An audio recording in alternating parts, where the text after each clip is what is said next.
Hello everyone, how are you guys doing today? I hope you're all doing amazing.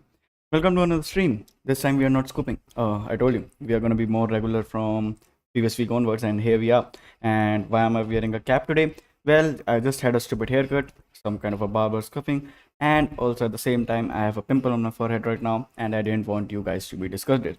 So here we are. And if you guys remember, we were working on an invoice management system, and in that invoice management system, we had till now worked on our MCP server, which connects to Google Sheets, and it is able to upload and retrieve from there based on some images that you upload regarding your invoice, and retrieve on the basis of invoice number, that is whatever invoice you are referring to. And we had to build some more get features to actually have the LLM do some more typical analytics for us. But for now, it's a simple get and post feature where you can upload your invoices given the image, and also at the same time you can retrieve your invoice numbers if you don't have it already. Like if you want some information about that invoice, you can ask that LLM directly, and basically your invoice management system converts into a chat model. That was the whole idea. And last time we had started working on attaching the Gemini client to our MCP server, which is what we were using for our invoice management system, basically a model context protocol, which is being very popular recently. And we had started working on connected that client, and at that time the power went out and the stream got closed abruptly. So I'm going to start right exactly where we left off in the previous stream, and we will be finally connecting our Gemini client to our MCP server, and we'll start working on the direction where we can actually stream these responses into some kind of a front end that we build. We'll either end up choosing Streamlit, or we'll work with React itself as a more robust front end system, and we'll go from there. So without any further ado, let's get started. I'll start sharing my screen now, and I hope it's exactly where you left off in the previous stream, if you were there in the previous stream, and I hope you were. And if you are new to this stream, please subscribe. I need your subscriptions, please. Okay, so here we are. We are working on, so this is all MCP thing, we don't need to worry about that. We were right here in the Gemini caller.py, and we were working on a Gemini MCP client, and there are all this connect to server things and stuff. And so one more thing I was thinking after stream was that the way we are building this client right now, that we have a ask query method, and at the same time we have a connect to server option, and we will have some ways of attaching the tools and stuff. Right now I was writing it all down in the same function because I was reading this blog. I think this is the blog I was using to actually write my code. Yeah, this is the one. And that's why I was writing it all down. But basically we will end up structuring it in a way that we have a list tools function that gives us a tool of list the same way they have it. The only difference being that we will actually have to convert it down so that Gemini can understand what we are writing, and we need all of those things. So I was thinking, like, instead of having the client like this and naming it after Gemini client, what we can do is instead let's start with a base client that actually just connects to our server and gives us all the information regarding the server. And after that connection is successful, we will start working on how can we actually convert it to Gemini. So Gemini regarding features, we will keep in a separate class which will be inheriting from the base class itself. So in the modules, I guess, we can have a new file which is your base caller, and what we can do is we can define a class base caller here, and inside of the initialize for this we will just need our server, self server, and self server is equal to server.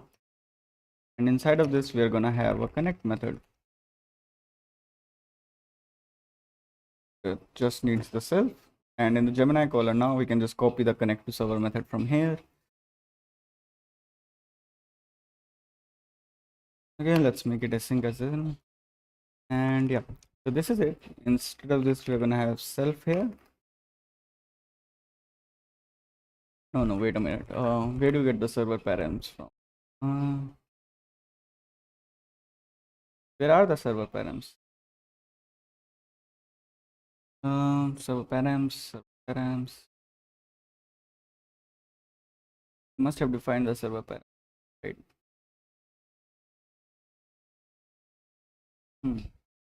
I don't think we have all the code in here right now. So yeah, let's start writing from the base color itself and we'll go from there.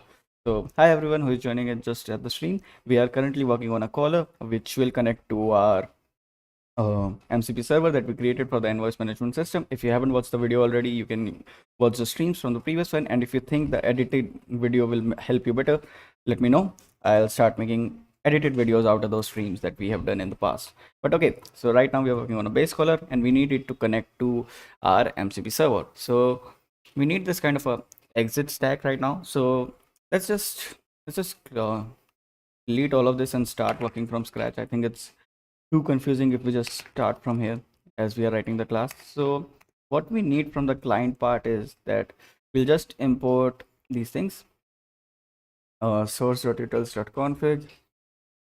Oh, we are calling it from the config. There we had made the helper, is it? So inside our utils config, oh, we have the server parameters right here. So we were connecting it using stdio. That's fine. That should be okay. So now what we can do is we already have the server parameters in the config. So we are just going to import our client from MCP. I think that's how it goes. And why is it not able to read? So it's in the wrong server, is it? Yeah, it needs to be in the MCP invoice parser function. That way it will know.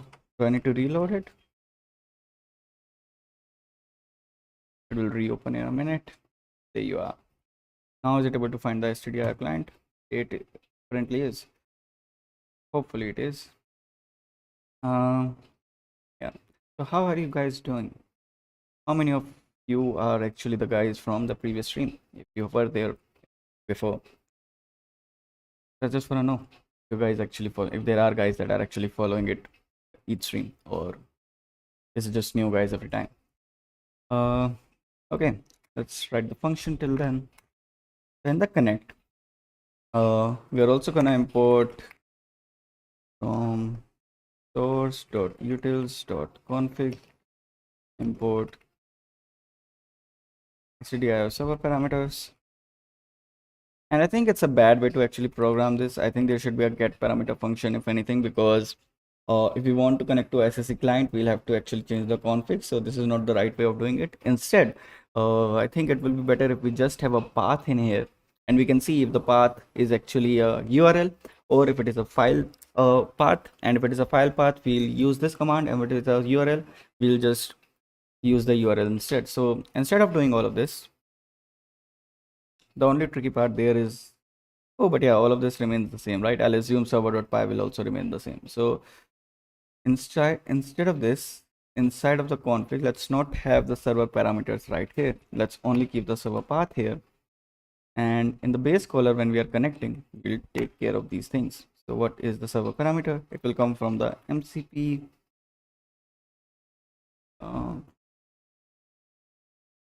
MCP server, right?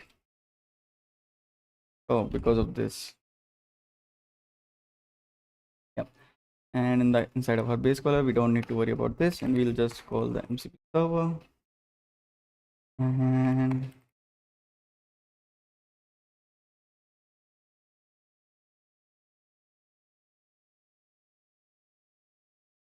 where is this? Why am I doing this? Oh wow, it is right here. Cool. And MCP server dot base path. Hello, famous today. How are you doing? Hope you're doing amazing. I hope you will enjoy the stream. Just stay here and have fun. Let me know if you have any suggestions for the code or writing, or you have any confusion. So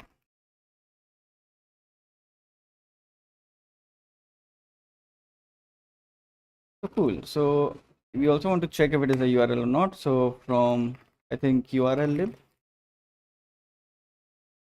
can actually import URL parser.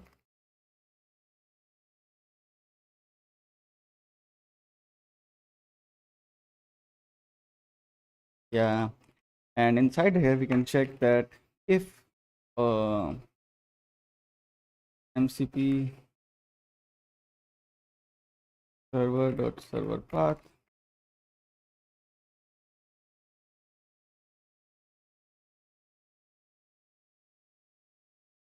What does it do exactly?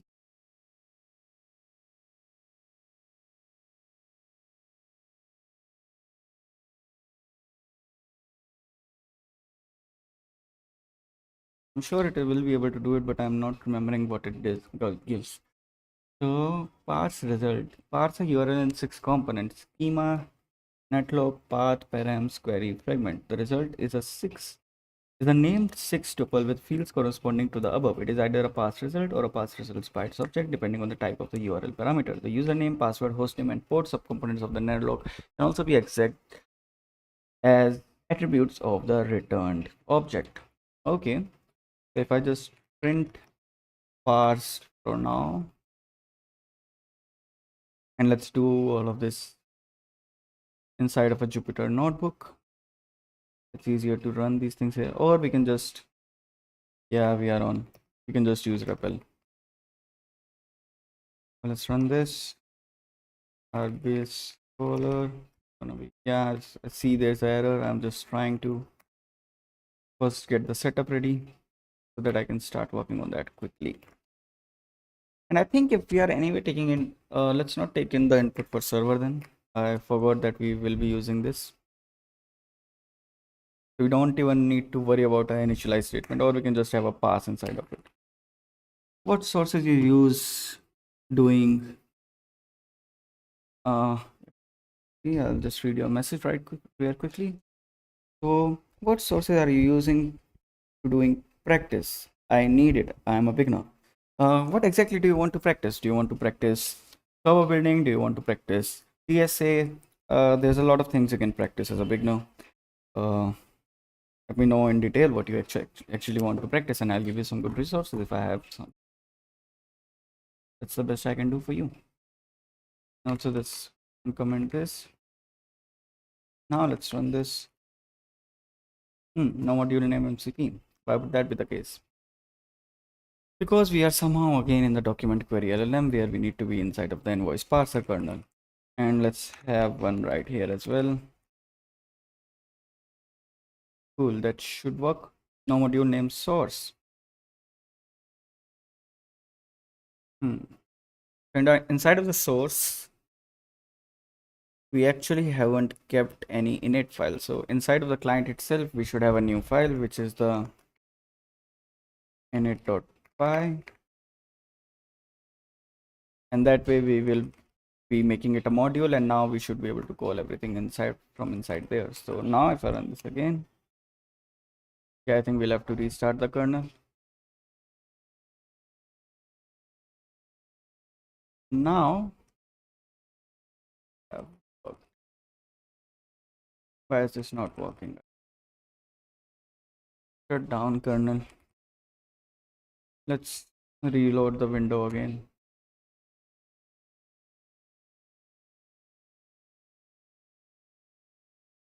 Should work. There's nothing wrong with it. Just, I'm a data science student, so now suggest. Okay. So see, if you, there's a lot of things a data science student can do. So mostly data science is not heavily concerned with coding. Like, you should know some coding and you should be aware of the algorithms as such, but you should be more careful about the inference you make out of those algorithms and all of this code that you're writing. So statistics and probability is, I think, way more important for a data scientist than the actual coding part on how you're calculating these different algorithms and stuff. And but still, coding does matter because you want to be able to execute whatever you want to work with. So yeah, here's that. So in my recommendation, I think you should just start with some if you want data science, some simple projects I think would be good for you. So on Kaggle you can use some older data sets and work on some simpler problems like housing data sets and stuff, do some EDA on it, get good at it, and try to be able to get a good grasp of how you create these different plots using matplotlib or whatever, and how do you use these different tools that you have access to for inference, like how do you use the different so for example, when you're working with decision tree models, you have decision trees and you want to be able to visualize them and understand what actually the decision tree is doing for your particular problem that you have given. So in that cases, you can explore like how do you visualize trees with the scikit-learn, and how does to make sense out of it. And yeah, mostly the inference part. I think that matters way more for a data scientist than the DSA and stuff. But for DSA, lead code, man, always simple. Everyone is doing it. Oh my god, someone is cooking something extreme and it's coming out of the vent from the back. Oh god, if I cough a few more times, yeah, it's happening because of that. Not sick. Yeah, let's go back to the end. Parsa. I hope that answers your question, by the way, Mr. Famous today. Is there no module named source? That doesn't make sense. Uh, I have put in a init.py now. That should work. And it doesn't need to be inside of the source. Is it just because I'm calling it from a different location?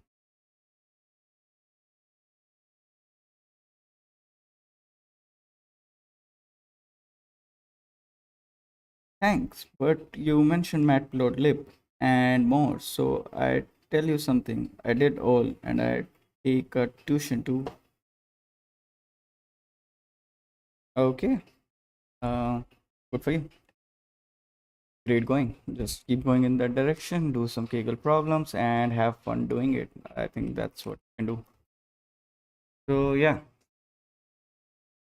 Okay, so we were not able to import this somehow, even though we have a init.py inside of our client, and I think it's mostly because of the path we are in. So the kernel is not actually getting the path we are at right now. So if one thing we can do, which is a good workaround for this, and I hope it will work, is that we'll have another thing right here where we'll call import this and system dot path dot append, and we're just gonna append the path to our source. So if I can just type properly, which I'm not able to from a long time now because of having two different laptops, so two different keyboard configurations. And yeah, now if I run this, now I should be able to run this. So yeah, and now I should be able to call my base caller. There is no initialization to it, and then I can just call base caller.connect, which is what I want to check.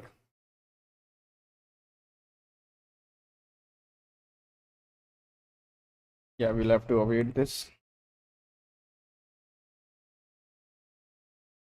Yeah, parts results. So scheme, there's nothing in the scheme. So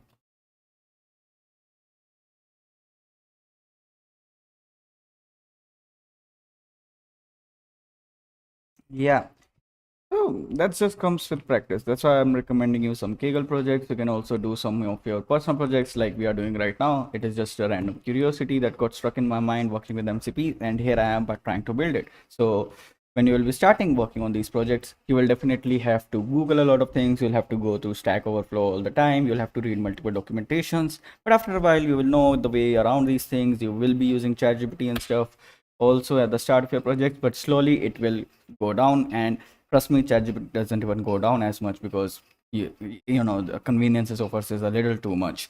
But yeah, just keep doing those projects. Try to build something new. If you come up with something, just try building it from scratch. Don't be waiting on that. And also for data science, I think one more thing that is important is SQL, which I forgot to mention previously. So yeah, you can also work with SQL and stuff. So SQL, NoSQL databases. How do you work with SQL databases? How do you work with non-SQL databases? So Mongo, and for SQL there's yeah Postgres, MySQL, whatever. They are all the same. There's just slight differences here and there. But Postgres is like I think considerably better nowadays. Like the performance boost is way higher. So yeah, you can look into that. Okay, so this is what it gives us. Now I quickly want to check that if I change my utils to something else. So not these utils, my client utils. So yeah, if I change the path to be actually a URL, so let's say I change this to https google.com for now. And if I go back inside my base color, I try running this again. Okay, it didn't get updated. I'll have to restart the kernel. So you get scheme as HTTPS. So it's just scheme. So if parse dot scheme not in TP, I assume that will be the other scheme, and at over HTTPS, then we can actually do this, where our server param is gonna be stdio server parameters. And here also, I think one more thing we can do is we can have the client built right here. So we'll have the client, or it's actually the server. So I'm just gonna call it server is equal to, also we can call it, let's just call it server for now. Server is gonna be, there was something as stdio client, right? So if I just go back here, inside this log that we have open here, there are 2-3 things you have to do. So first of all, you have to create a read and write kind of an object from your oh my god, they are just cooking something extreme. Why the hell? Dude, crazy. So first of all, you have to put in your server parameters inside of a stdio client, and then you have to do create a client session out of it, and then you use initialize the session and get the list tools out of it, and then you can actually start playing with your MCP. So to follow these steps, I have already have the stdio client here, so I can just say that my server is gonna be stdio client, right? And inside of this, we'll pass the server param. And we'll not worry about the SSE one here because we have not built that server yet. But okay, so we'll assume that our server is not a SSE server or streamable HTTP server right now. It's just a stdio server that runs a local directory, that runs it directly from the local directory. So yeah. Hey, one last question. If I follow you, I will able to make a project or not? What your background? I need it. I'm not sure I understand your question. The only thing I understand from there is that you want to know my background. So, well, I've done my academics in mechanical engineering, and I'm currently working as an AI engineer for about a year now. So, yeah, that's my background.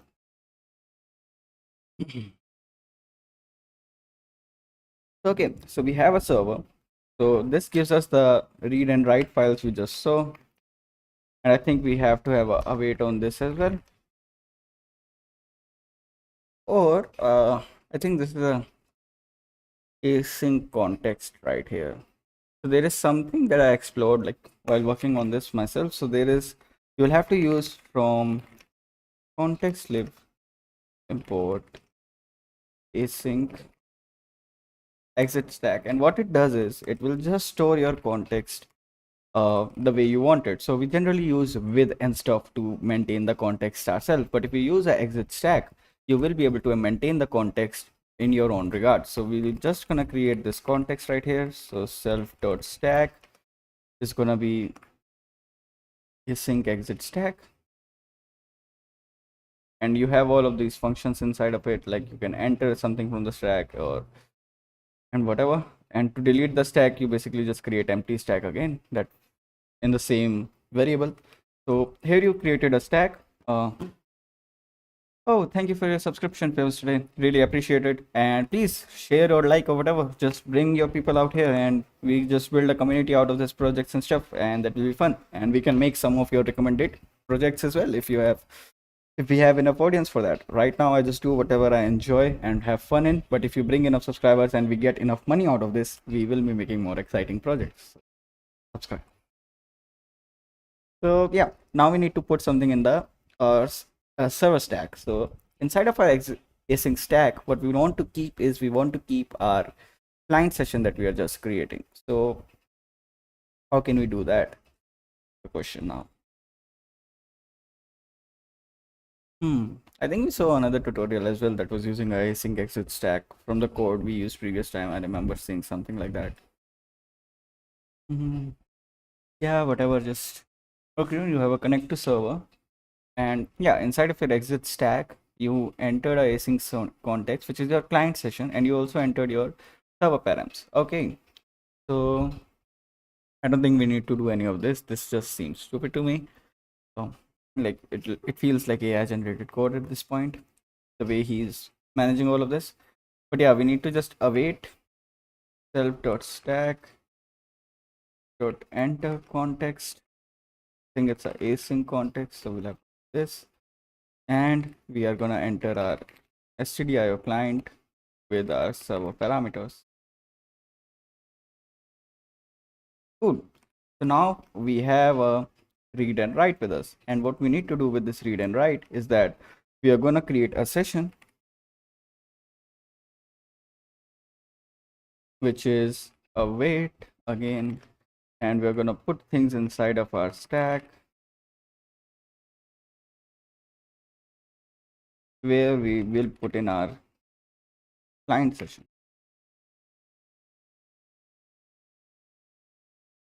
Yep. And here it's gonna be our read and write. Cool. So we have created a session now. That's what we wanted from the connect, to have a session. And finally, when we have a session, what we want to do at the end is we want to await for the session to initialize. So we are gonna do that. And at the same time, one more thing we can do is make the list tools. So we basically want to call the, so we want to create another function in here which will update the tools whenever we ask it to. So we'll have a async def underscore refresh tools. This is gonna be an internal function, so I don't want to expose it necessarily. Or it's just Python, there anyway no exposing going on, so it's anyway gonna be an internal function itself or an external, like anyone can call it. There is no actual protection going on, so it is just for the readability part, so that whenever someone is reading the code, they will understand that this is supposed to be an internal function and not an external one. And here what I can do now is that my self dot session dot list tools, so I'm gonna get the list of tools from here, and that I'm just gonna update in a tool. So I'm gonna make another variable here which is gonna be my self dot tools, and yeah, self dot tools is equal to self dot session dot list tools. What's the problem with it? And what does it return? Types dot list tool result. And what is that? Dot tools. So actually we want to put in our tools in it, so yeah, I think that makes more sense. So the list tools function, if I just go back inside of it, only if I can, it returns a types.list tool result, and inside of the list tool results is a tools which is actually a list. So that's what we want put in there. And why is it not working? Cannot access attributes tool. Okay, so we basically need to put in await in here, await this, and when this is done, result is equal to this, and when this is done, you're gonna update our self.tools with this.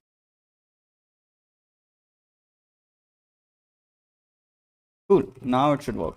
So we have a refresh tools functions which is gonna update our tools inside here, and yeah, so this is what it is now. And now for the Gemini part, I think this is what all we need to connect to a tool, and finally we are gonna call this function inside of it, just not forgetting that yet. Now one thing we are allowed to do now is that inside of our Gemini caller, we are not gonna have anything related to the MCP server, which is what I was annoyed by before. And get Gemini client is okay. Convert MCP tools to Gemini Yeah, what does that do? I don't remember what that function does. Do you really need to do this much? I don't think you need to do this much. Function declaration. Damn, you're doing a lot. I think Gemini should take care of all of this if I just give it a list of tools. Let's just check. Uh, how to give a list of tools. Or just let's just ask Gemini. The Yeah, let's just read this article. Why not? We have already read 2-3 articles doing this. So you created all of this. That's fine. You created whatever. You created your server parameters. You have the API. You connect it to your server parameters, and then you put in your args just for the connection. You got your connection, and you have the list of tools. And this is all that you're doing to the tools to actually make it go inside of Gemini. So yeah, we actually don't need all of this clean schema and convert params to Gemini tools thing. I think might be for the older ones. I'm not sure. We don't need any of this. I don't think. Yep. And inside of our Gemini caller,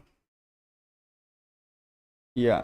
So now our Gemini caller is gonna import some base caller,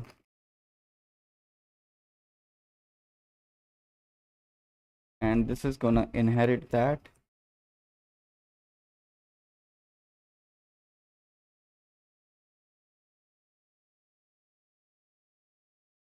So we don't need to, okay, we do need to have a init, but we are gonna also call the init of the previous one. And also we'll have to call their connect. So inside of our initialization itself for the base caller, we can have the, but it can't be a async call like that. Okay. So it's okay. We don't need to worry about that here. We are just creating classes now. Our API would something be like that. You will have to first call the connect and then you will be able to access all of this. Otherwise, we'll give you an error that connection is not made yet. So yeah, let's ignore that. And we don't even need a exit stack right here because we are maintaining it in that function. We also only need Gemini related stuff in here. And yeah, inside of our tools, again, we don't need to maintain it here. We are maintaining it in the stack inside of the base caller. You can see now the cell.tools will keep getting updated by this. And what we need to do with these tools is we need to pass them into Gemini somehow. And how is he doing this? He's just converting them like this. So should we write it inside of?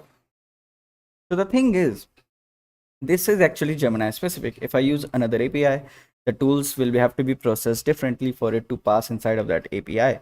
So I think this should be inside of my Gemini MCP client because I don't want to keep it inside of the client itself. I think it makes more sense for the client to be more model agnostic. So that's what I'm going to do. I'm going to have another function in here which is called the formatted tools. Format tools. And it is going to take in nothing basically. And the only thing it's going to do here is that it's going to return this thing.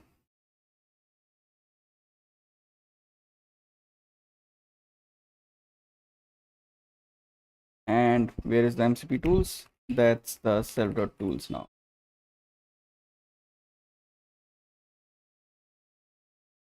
What seems to be the issue here?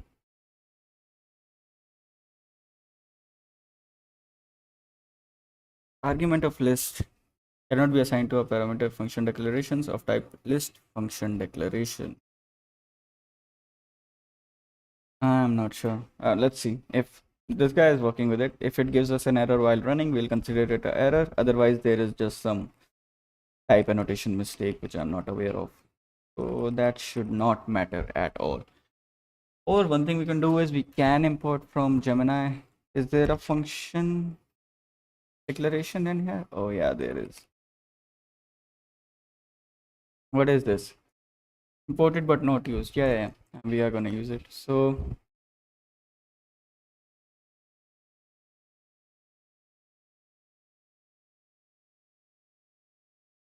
wow, it is not even gonna recommend me that. Let's just have it inside of this comma here. Then it should.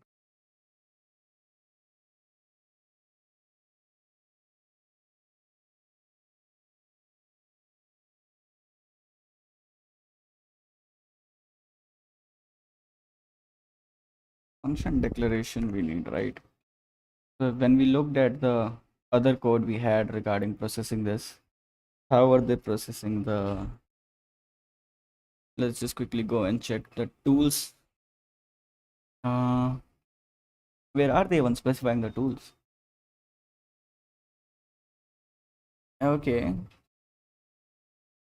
function declarations is equal to this. They are doing nothing for the function declaration part as well. They are just giving it name, description, parameters the same way we are. But what is this? What is function declaration? What all input does it require to run? Defines a function that the model can generate JSON inputs for. And function declaration dict, how is that different?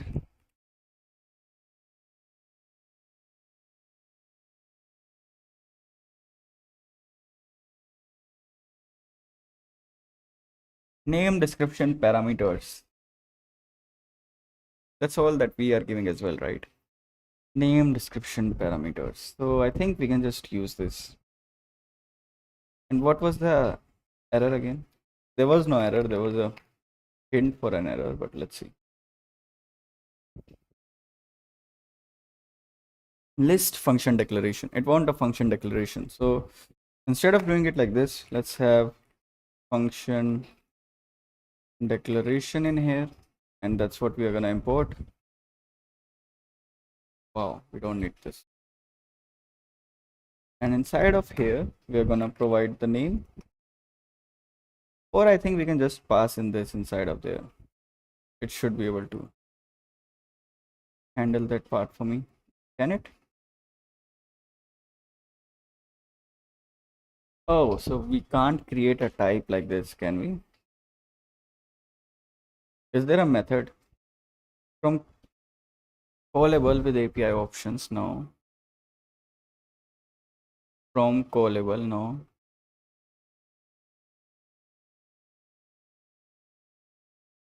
Dude, what does that mean? How do I, why do I need a callable for this? Like, I understand the idea that you can create a API from a callable object, but can't I just create it with a, suck it. I don't think it will matter. I'm just gonna pass it in like this. We'll see if we face any error. Because these guys definitely didn't. This just is a type annotation error. We are gonna ignore this one. Okay, so you have the format tools function now, and it's gonna return this. So what you can do now is that whenever you will ask query, you will run this tool to handle the part for you. Or you can just store them somewhere. That is also something you can do. Or whatever, all you can, other thing you can do is you can just have a LRU cache on it. There's a lot of things you can do. And let's say, let's keep the default max size, shouldn't matter. So that way your function should be faster. And yeah, can we ignore this one? Is there a way to say that ignore this?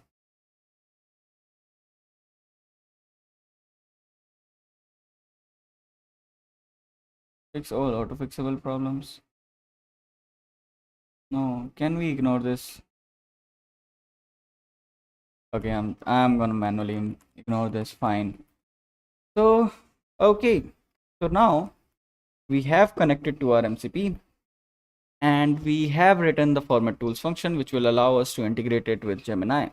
Now what we have to do is we are going to pass in this set of tools inside of our API, and yeah, we just need to figure out how we can use them. So yeah, so inside of the ask query, what we have to do is, okay, we are also taking in images in here, which is fine. So image bytes and images, messages dot append.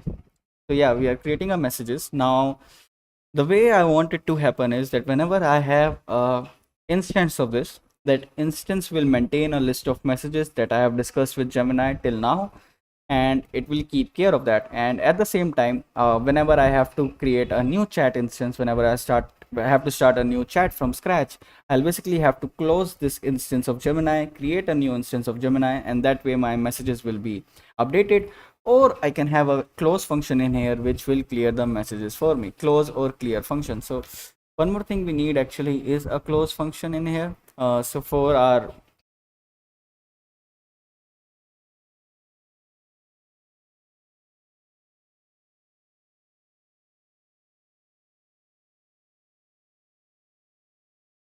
so to how to close a async exit stack.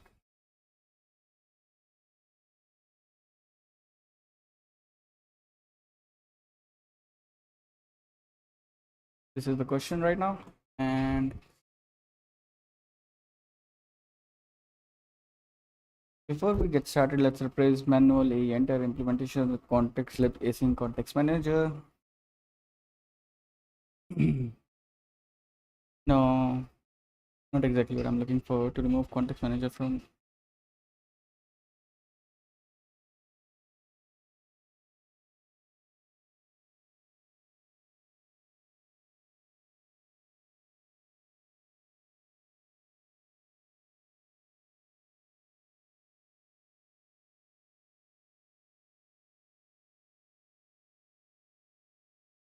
Hmm.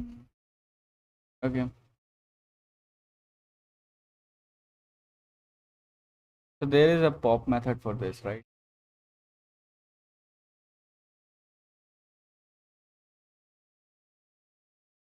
Oh, we just need to. Okay, we'll come back to this. I'm not sure about when we'll need the close anyway. Um, Maybe if we are changing the server in the middle of the instance, but we can just create a new instance in that case. So I don't see a problem with that. So I'm just gonna ignore that for now. We'll come back to it if we actually have to do that. But for now, we have the format tools ready, and we can actually start working on our query. So okay, we first of all append all the images inside of our messages, and then we append the user query. That's fine. The only thing I'm concerned about is what if it confuses it with uh, incorrect role. So I'm just gonna specify the role is user,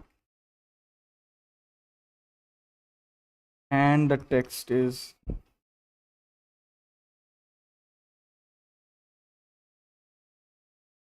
this way. I'll feel more secure about it.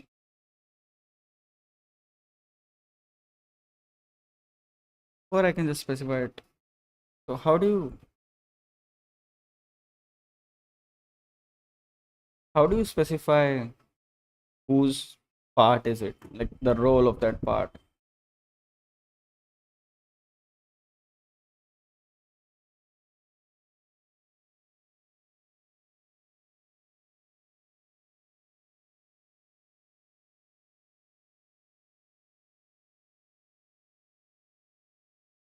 Okay, you can pass it in directly as a string that we know about. Multimodal input is also fine. Streaming responses is also fine. We'll worry about that later.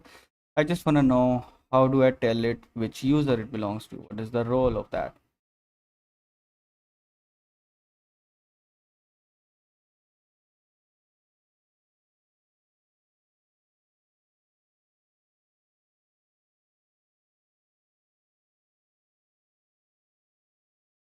Oh, you can just do that.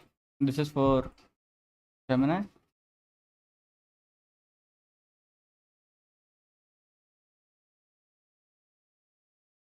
Okay, so cool.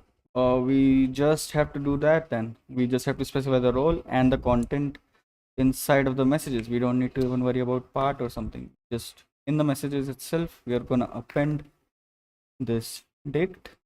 I think this feature was requested and it was closed, so I'm assuming this must have been integrated till now. And this is what you are calling it, right? User query. So yeah, so inside of the messages, we append the part from bytes. Yeah, I guess it makes sense that this is how it goes then. goes like this.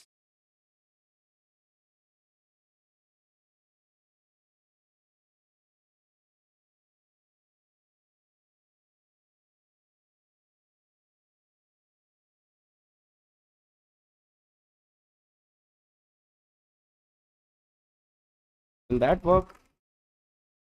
I'm not sure actually. I'm not sure about this one.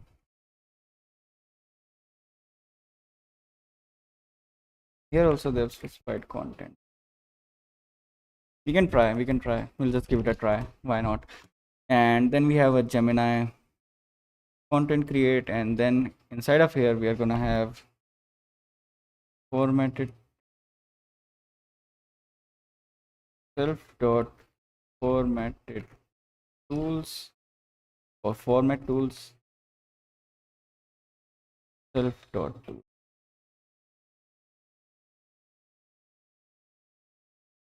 What is its problem? List tools cannot be assigned to parameter. Tools of list union none.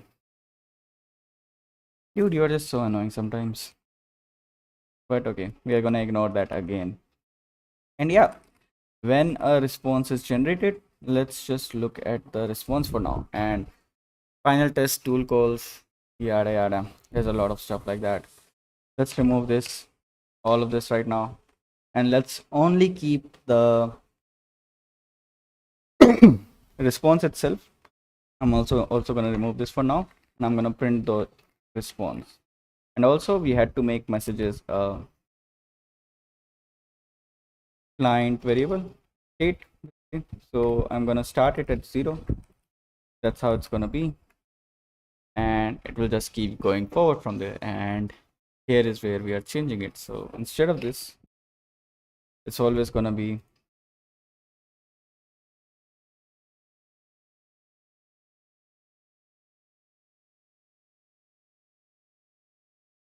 yeah.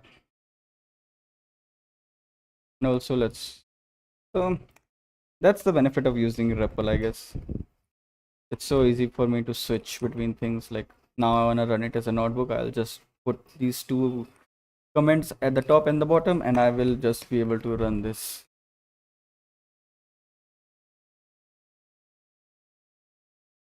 No module named source again, because we'll have to again do the import sys thing, because we don't know.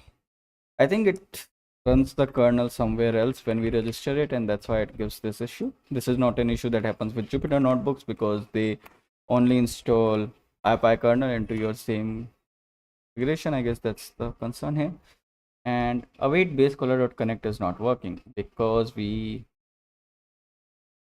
await base caller.connect. Where are we calling this?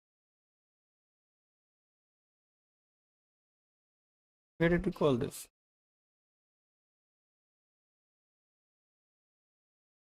Oh, yeah, we don't need to run these. Another issue with it.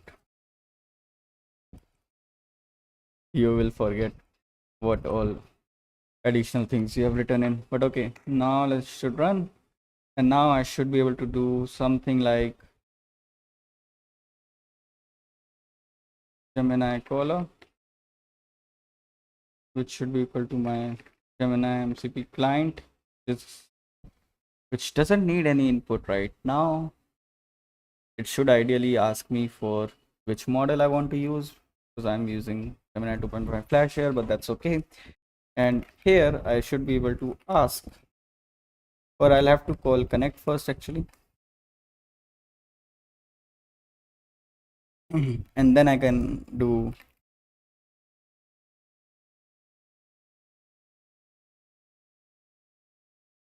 and let's say what's going on.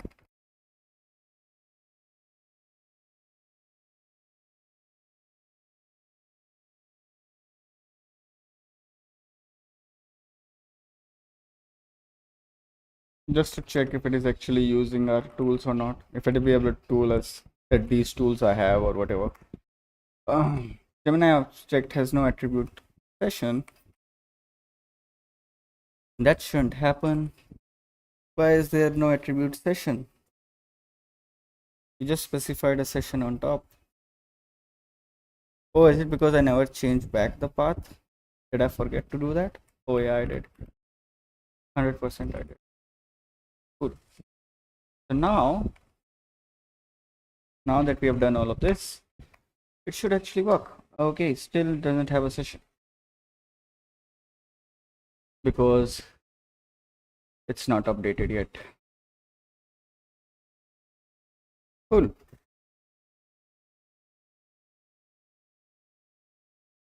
Coroutine object ask query. Oh yeah, we'll have to await this as well. So the connection worked. This is what it tells us. Let's see if we are able to answer the query or not. Unhashable type list. Where did we get it? Self.format tools. Unhashable type. So tools need to be a hashable type, is it? I don't think that's the case. Did we see anything like this?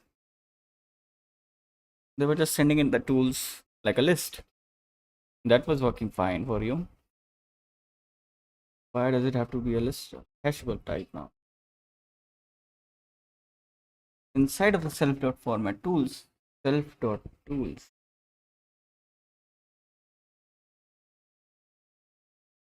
Oh, why were we even doing this? Why were we even passing something in? Yeah, my bad. 16 validation errors occurred. So our query is actually not correct. Contents.list union content list file path 0 content. Extra inputs are not permitted. Okay. So there is maybe something wrong with the way we are handling image bytes. So we can't use user queries like this, can we? They are just giving in the prompt like this, but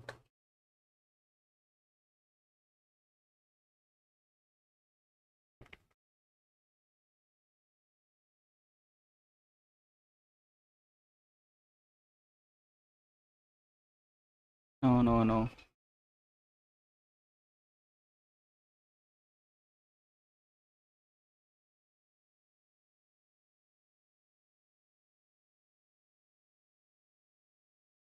Where do you specify the role, man? Can I just know that? Oh, I'll have to go through too much documentation. I'm just gonna ask ChatGPT or like whatever perplexity.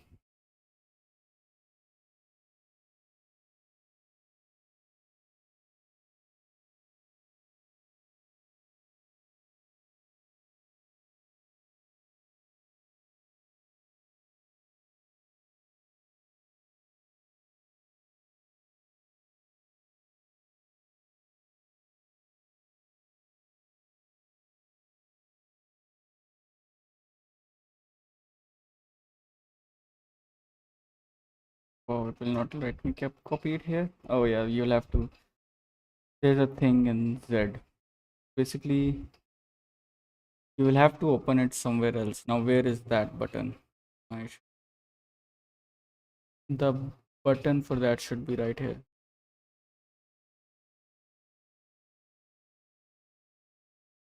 But okay, input should be a valid dictionary or whatever. I don't care. It should be able to figure it out.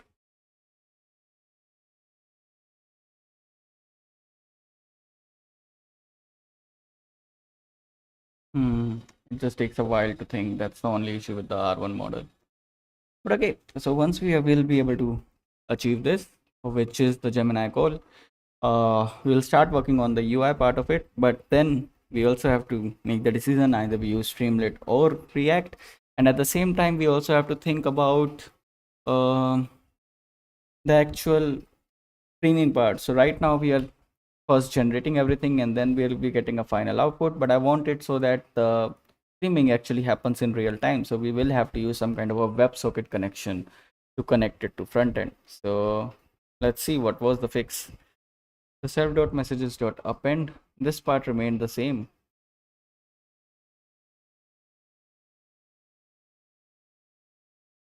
Oh, okay, you created a parts first and then you did all of that. Oh wow, that's interesting.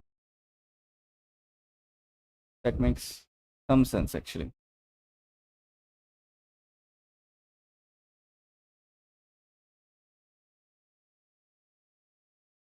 Yeah, that actually makes way more sense than the way I did it. So we are creating all the parts first, and then we are sending the parts in as a query. So cool. And where's this weird it out now? Argument of type list tools cannot be applied. Tool list union. Yeah, doesn't matter.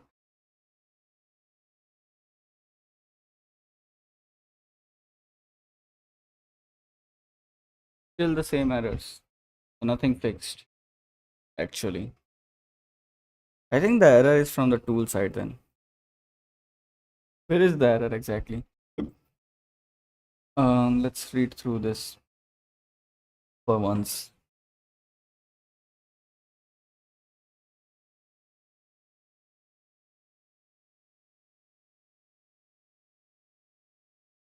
Extra inputs are not permitted.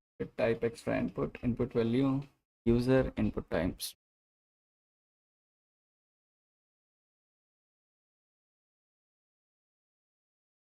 Uh,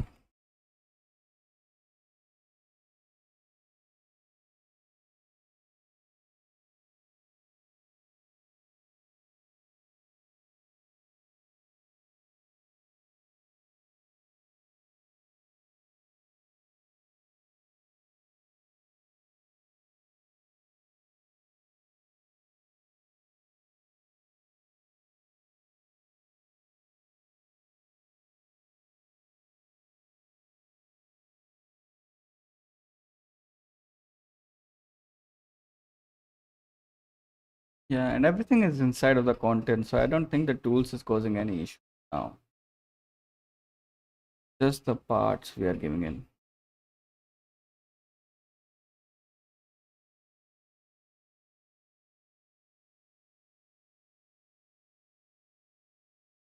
Dude, how much do you have to think?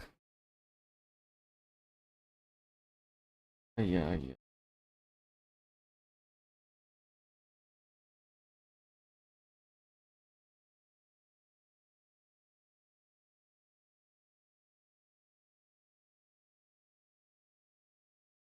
Oh my god, it's just gone inside of a thinking loop. It's just not able to do anything instead of just getting stuck there.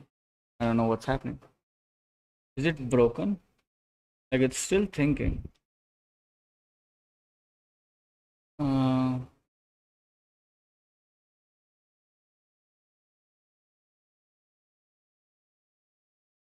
okay, now it has finally given me the answer. Convert history to content objects.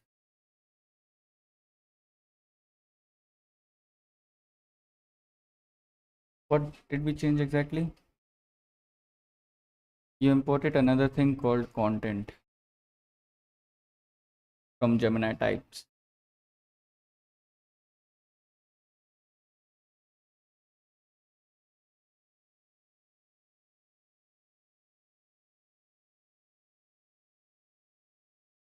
Where did you import it from? Dot parts, right? Dot part.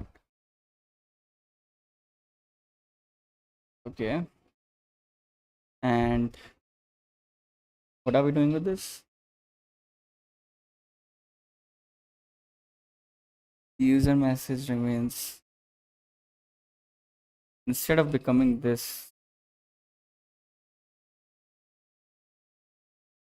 self.messages.append, we're gonna do content.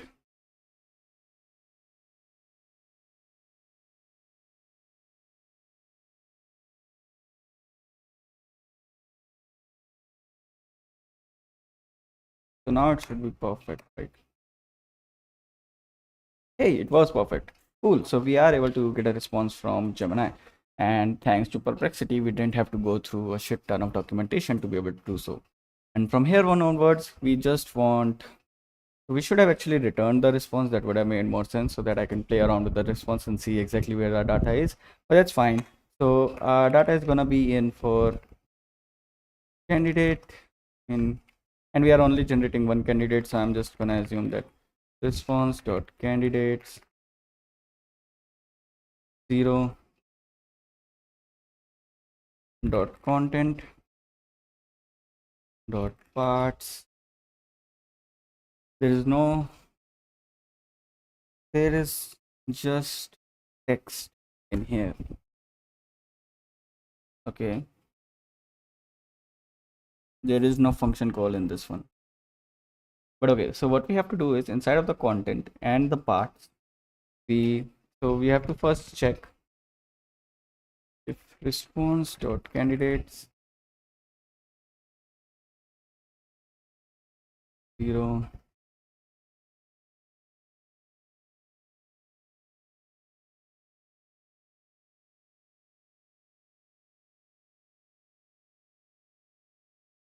Cool. So we just go inside of this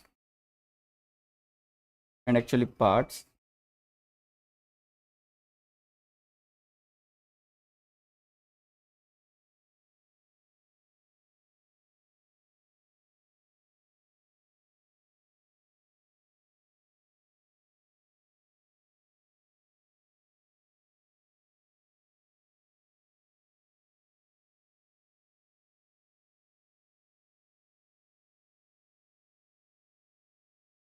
Let's just try printing it for now, just to see what all does it have before we make any more conclusions.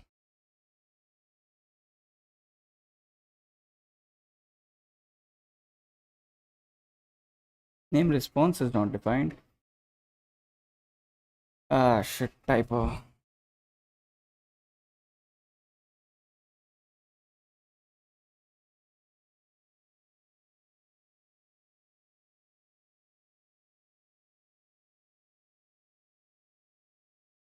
Cool. So we are able to print all the parts from here.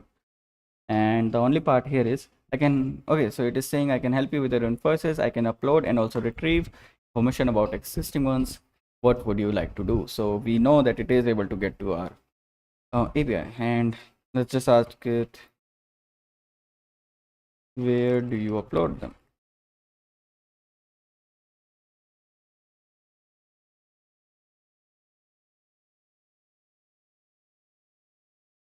I'll extract the invoice overall details like the invoice number, client information, and upload this metadata to one sheet. Then I'll extract the details on the invoice, item description, quantities, and upload them to another sheet. Both are stored in Google Sheets. If the invoice is already existing, I'll retrieve from Google Sheets to answer your queries. I always use the data directly from Google Sheets to provide accurate information. Nice. So it is able to access our tools now, and it is able to generate response based on the tool JSON that we are giving it. Now that we have this information with the model, one thing we'll have to take care of is that is it able to upload the invoice or not. So I'm just gonna give in a system instruction actually that we already generated it. So nice, I didn't know that we did that in the previous video. So now the only thing that's left to do for me is to actually upload an actual image in here, and to do that I have to give image bytes, I assume, list of bytes. Yeah, so let's just have we do have an image, right? So let's say I'm gonna say with,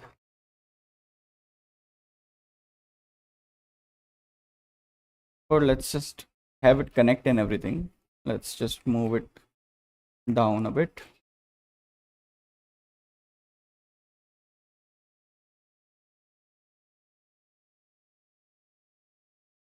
Yeah, this is better. So here what I can do now is I will just open a file, and I'll have to check where exactly it was inside of my notebooks, I think. Yeah, notebooks data.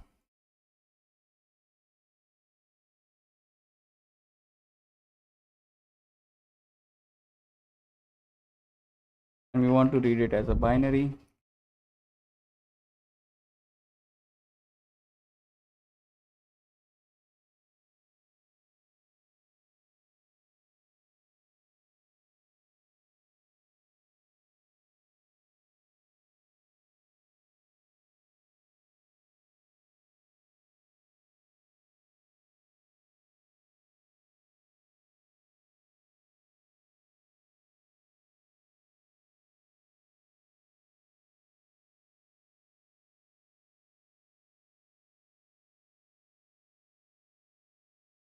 think that's how it should be.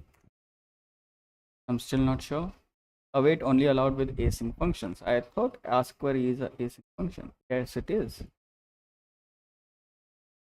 Oh yeah, it just forgot it's outside of function. What? Oh yeah, it's because that's fine. It doesn't know about REPL. That's why there's a confusion. But yeah, so I should be able to read the file now. And if I go to my parser Google Sheet, I'll have a bunch of rows here from the previous stream. I'm just gonna delete this for now. And inside of the invoice data, I'm gonna delete this row as well. And now we are ready to run this to see if it is actually working. No such file or directory. Okay, let's first print the PWD.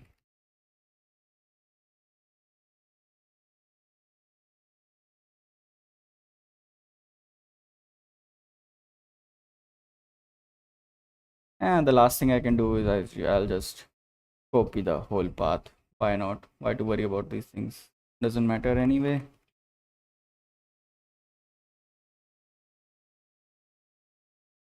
Close this.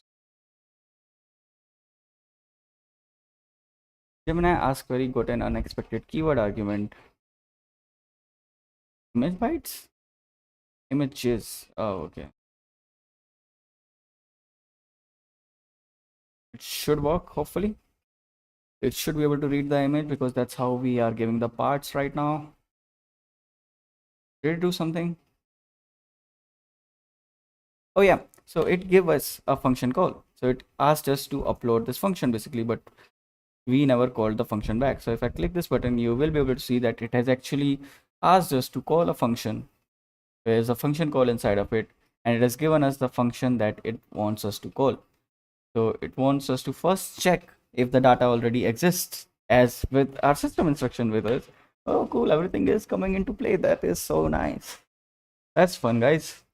And for the people who have been following from the previous streams, you must be seeing where it is all coming down to now. So basically we had given in the system instruction that you have to first check that if the invoice number you are seeing inside of the image uploaded is it is already there inside of the Google Sheets or not. If it is already there, you will tell the user that it's already there and you will start answering your queries related to that invoice data. But if it is not inside of your invoice sheet data, you will actually start uploading it. So that's why it first called the check function, which as you can see here, it is the get invoice data from sheets via invoice number. And if it will get an empty response from here, it will know that something is not right. So cool. That is what we wanted to see. And now what I want to do is I want to actually call this function. So we are getting the function call and we are putting the function call inside of the function call of the part. So inside here, I'll have to check that if part dot function call, no, not this. And yeah, so we have to check that if part is a function call, what I'm gonna do is I have a session, I'm gonna call a tool, and this is pretty simple actually. So part dot function call dot name and part dot function call dot args. This is what we need to pass in the call tool, and this will give us a response. Now when we are doing is we also want to append it to the messages. So in the history, we need to tell the model that this is what you told us to do. So we have done that, and this is what the model will use in the next step. So actually, in some sense, the way the general MCPs are handled is that the first call that we are making to the LLM, this response part, right? This is actually inside of a while loop, while true. So what we do is we will keep generating responses as such until and unless there is no function call anymore. So if there is a function call, so what I'm going to do is I'm going to say tool call present as a flag, which I'm going to initially set to true.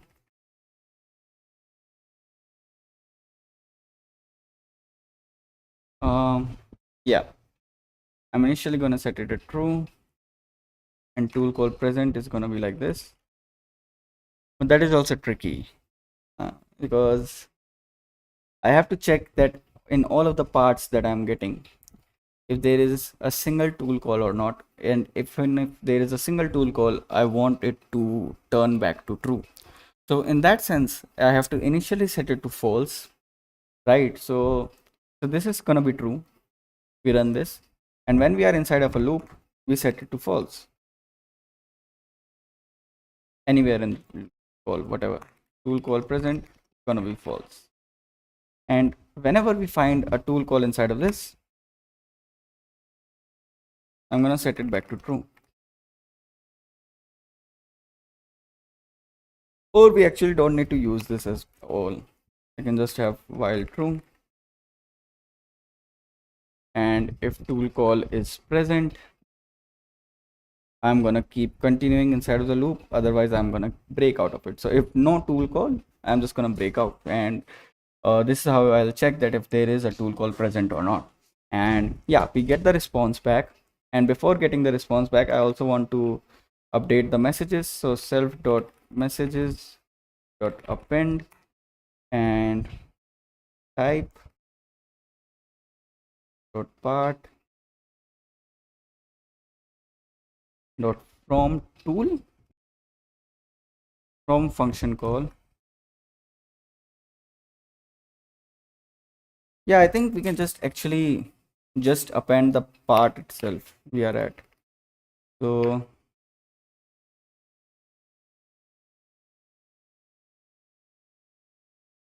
does it tell me what all roles it has? Yeah, role neither must be either user or model. So the role is going to be model in this case, and the parts is going to be just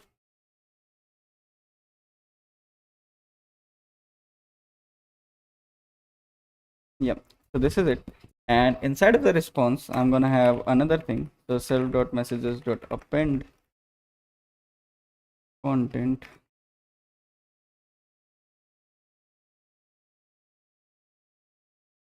How do I specify this content? So it's again going to be model, is it?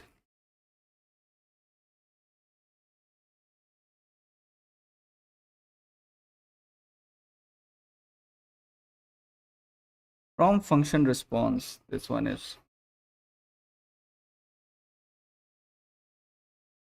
What the hell does it expect? The name and the response, that's it. Okay, that works for us. And this response is actually gonna be this response can be a lot of things. So let's put in the name because we know that for sure. And also let's define it right here. I mean, it's getting pretty confusing now.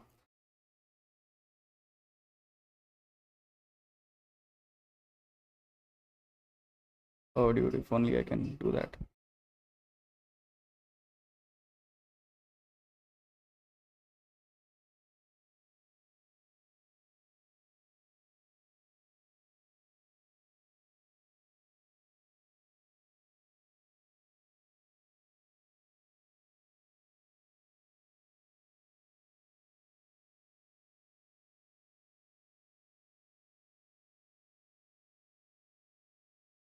What is going on with you?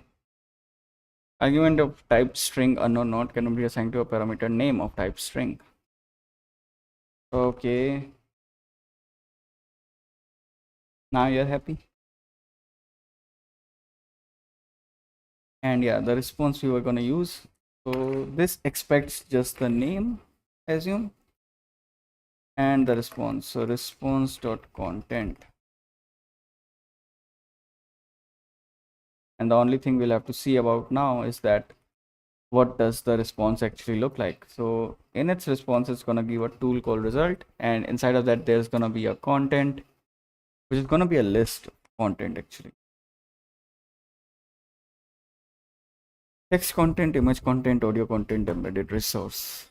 In our case, we are only using text content actually, so it's fine. We can just work with that for now. We also don't need to worry about this. So whenever we get a response out of our tool call, what we have to do here is we append the response. So that part is okay, and we are appending the content, but I'm not sure if it will take this content or not, because it's a tool call result and I'm not sure Gemini is aware of what that is. What is it expecting in terms of, in the response it's expecting us dict string or any. Why is it expecting a dict though? Makes no sense. Maybe just we have to put in the content like a dict, but that's okay. So what we have to do here is we'll have to write a helper.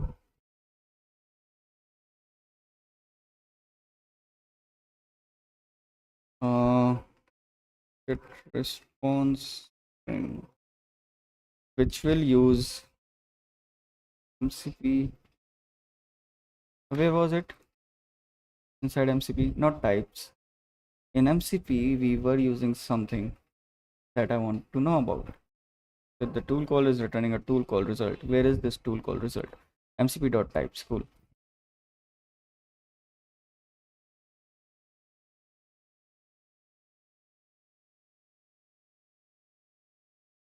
Call tool result. And yeah, so the function is gonna take in that. Actually, it should take in the content itself,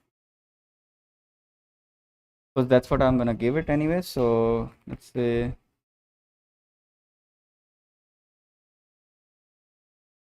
we don't need the call tool result, we just need the content.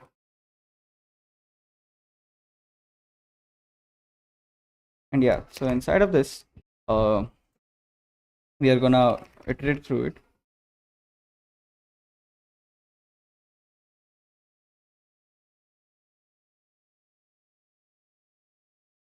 For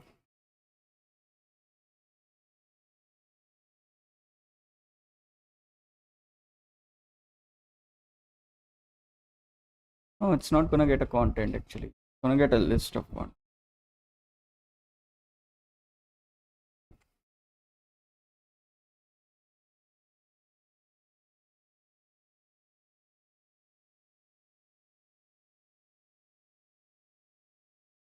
And inside of this, if content, if is instance,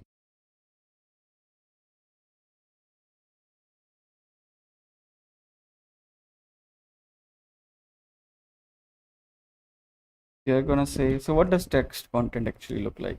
There's a type which is just text, and it has a text in it. So yeah, we just need to say that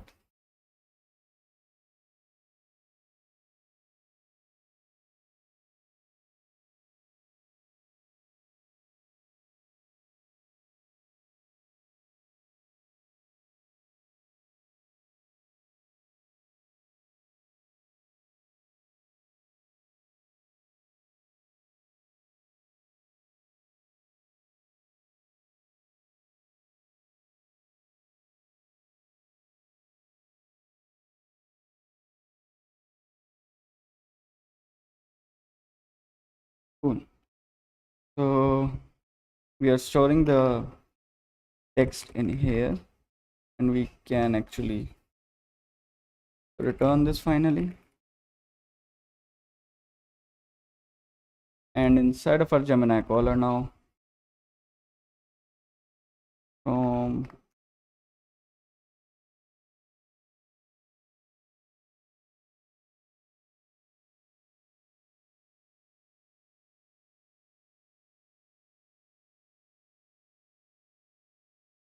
yeah, so here now we can get the response string from here. So yeah, instead of using the content directly, I'm gonna use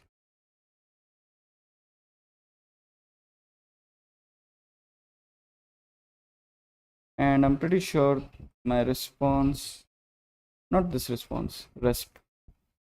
Oh yeah, that would have been a bug. Yeah, so my resp is actually, yeah, the content is the list of content. Okay, that's all I wanted to know. So now I'm getting all of these things that I'm appending in the messages from the function response. So the model should be aware of this. And I'm not sure if the role should be content actually.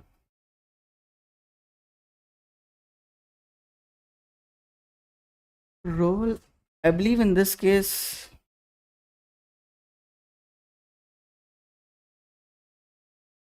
actually feels like that the response in this case should be tool or something. The role should be tool or something, but I'm gonna leave it to model for now. I assume it's an internal communication, so that should go in the model's answer. And yeah, so and finally, to break our while loop, if not tool call present, break. And we are also gonna return. So one more thing we have to do here is that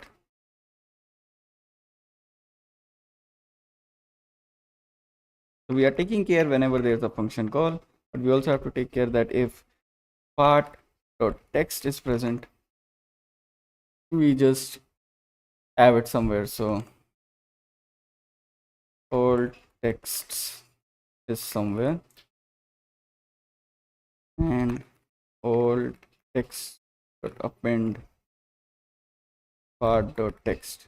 This is what we have to do whenever there is a part text. And finally, when everything is over, the while loop has stopped, we can just return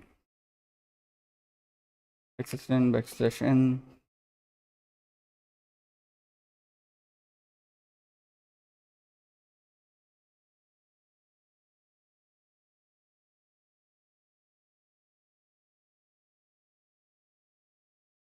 So this should take care of the multiple function call. So what exactly we are doing here, just to show to you guys in a single screen. So we have a while loop, which first puts the tool call present as false. It gets a response from the LLM and it gets the part of it. Now it keeps iterating in the parts if there is the part that is there, and if the part is a function call, it will make that the tool call is present, and then it will actually call the tool itself and give the response to the LLM.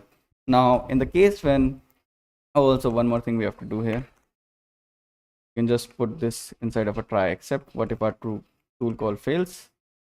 So to handle that,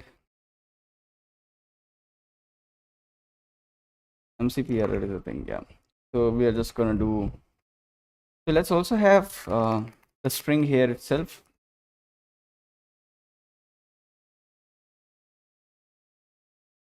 So that way it will be simpler for me to actually handle this. Yeah, here what I'm gonna do is I'm gonna make the response string as traceback dot format exit. Cool. So there should be my response string only. Yeah, so we get call the actual tool, we get the response from it, then we get the response as a string because it is in the different classes that has been defined by the MCP services, and then we just append the formatted string inside as a message from function response. And then if there is a text present in the part that we are currently looking at from the LLM's message, we just append it to the old text, so that if there is any thought process or any message the LLM has given us with the function call, we will be able to append this here as well. And then we are finally joining all of the texts we received and generating our final answer. So if I just run this, oh, and we have a syntax error. That's amazing. Positional argument follows the keyword argument. How is that possible? Oh yeah, because I'm not specifying parts. And now it should be fine. Cannot import name get string from utils.helper. Why is that? It is there. Uh, source.utils.helper.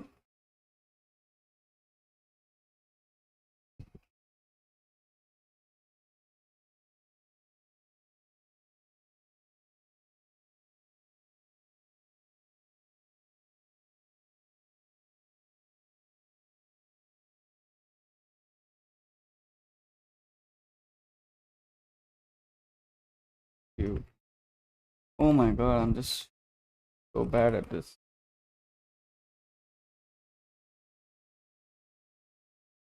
Um, where am I calling this finally? Yeah, this looks fine. How can you not? Oh, because again, the kernel was not updated. Cool.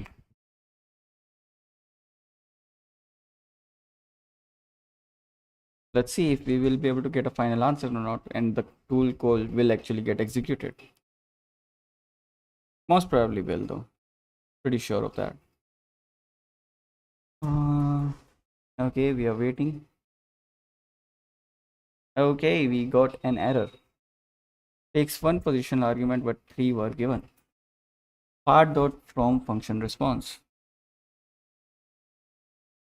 It only takes one positional argument, but when I looked at it, it actually had class name response. It should take name and response, right? Okay, let's give it as, I don't know why they have done it like this. Let's have it as name is equal to this and response is equal to response string.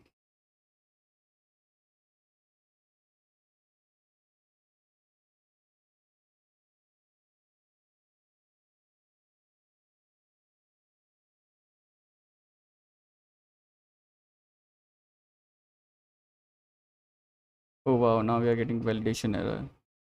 So somehow the response that we sent didn't get sent correctly. Input should be a valid dictionary to extract from field. Input should be a valid dictionary object to extract fields. Type model.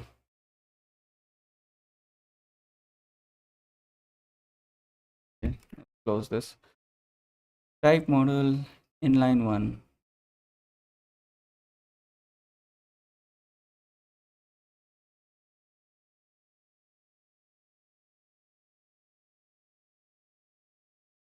Okay, something bad is going on with this.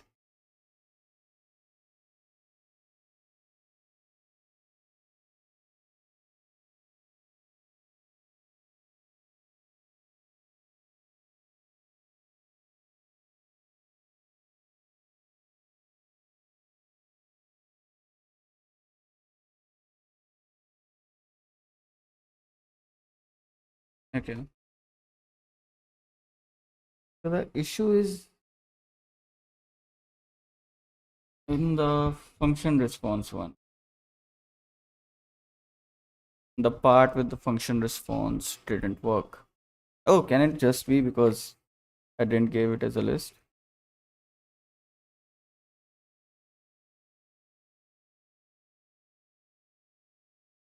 It's supposed to be list, right?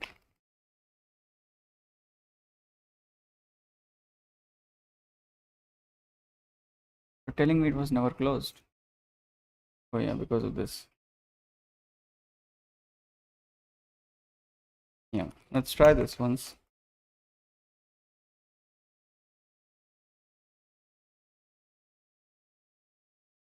It's running. I think it is doing the get request or something.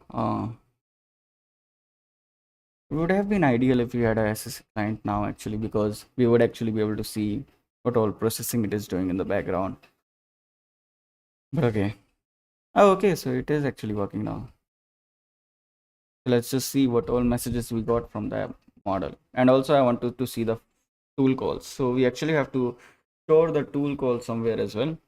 Like we can find it from the messages, I know, but the invoice has been successfully uploaded to Google Sheets. Nice. And we can see it has been uploaded successfully.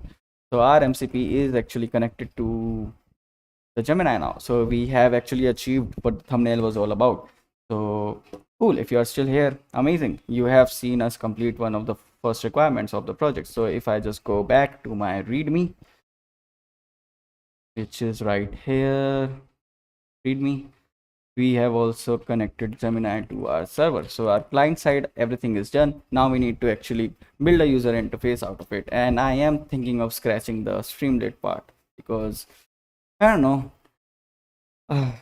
React and JavaScript seem so much fun in terms of front end. Like Streamlit, I will be able to do it, but I'll have to figure out a lot of workarounds for things to work. JavaScript, it will just work. It'll just be react to the changes I'm sending it. So cool. So we are actually able to connect our Gemini with the client. So if I just want to show it to you once more, if I just delete all of these rows, delete rows, and also delete this. And at the same time, I also want to store the tool call somewhere so that I can send it back. So instead of this, I'm also going to have tool calls stored somewhere. And what I'm going to do is whenever I call a tool, which is from here, whenever I'm appending the message, I'm also, or let's do it after we get the response so that we can actually see the responses as well. Here, yeah. So tool calls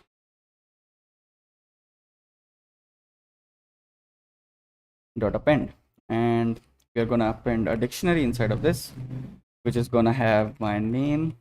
This is my tool name, which is just name, my args, which is again just args, and my response. Let's just call it result for now.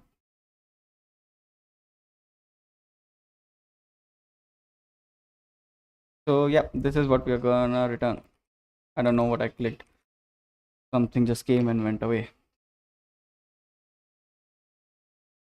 And I'm also gonna return this, and let's just also specify what all we are actually returning. So inside of our ask query, we finally return a tuple. I can just write tuple of a string with a dict of string comma. Does that work? No, it didn't, because we didn't put these square brackets in here in type annotations. Cool. So now let's run all of this, and we should actually be able to see our tool calls this time as well. And I'm just gonna have it in a return now, so not like this anymore. We're gonna have our text response and our tool calls.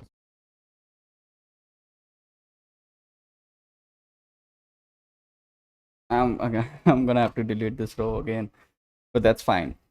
Yeah, we are able to do this. Now let's delete this.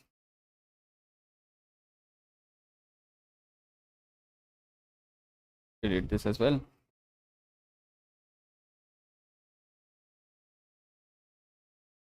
I'm also gonna rerun this because according to the LLM, the conversation is still going on because the self.messages only get updated right now whenever I create a new instance out of this class. So I'll create a new instance, and then when I run this, that it is a completely fresh call, because right now if you look at the code, the messages are actually a instance variable, and in that case the messages keeps getting appended to the same conversation. They never clear until and unless you create a new instance. We can create a clear method by ourselves that will actually clear all the messages and also clear all the tool calls, and I think that actually makes a lot of sense in this case. So we will do that. Let's just do that. So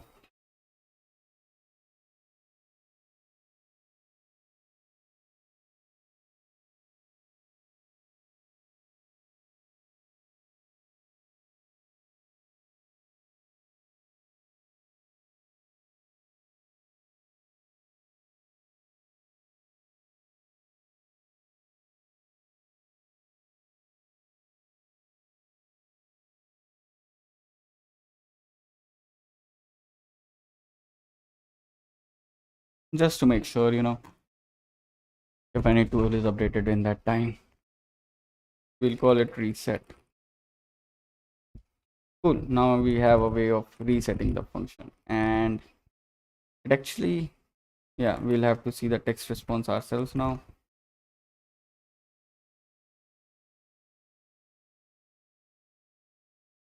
The invoice has been successfully uploaded. Nice. And if we just look at tool calls, which will be in order of the call, the way they were called, so I think it should pretty print by itself.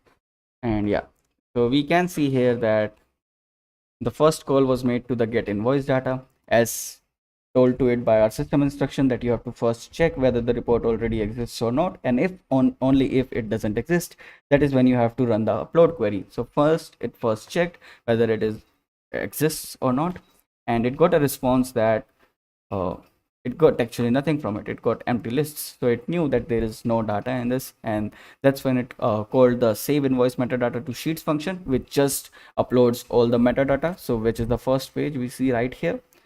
And then it called the save item wise data, which is the second one, which uploads a list of arguments given to it to as rows inside of this second sheet. So these 7 rows were added there, which correspond to the 7 items inside of our invoice. So cool. So we are able to finally connect Gemini as a MCP to our invoice management system, and everything seems to be working smoothly till now. So one thing we can do now is actually host it as a server, and I'm going to use Robin for this. Any of you who is not aware of Robin was robin.tech, I think is their website. I was recently reading about them. So it is basically fast API only, but it is written in Rust, and there are signatures of it in Python. So you basically operate it through Python, but everything is written inside of Rust, and it allows you to create faster servers as such. So it has similar functionalities as what we have in fast API, but the only benefit you get here is that you get faster responses because there's lower latency as Rust is being used in the background, and also you get like higher ability to manage higher loads with the same system requirements as such, because yeah, it's less memory intensive in that case.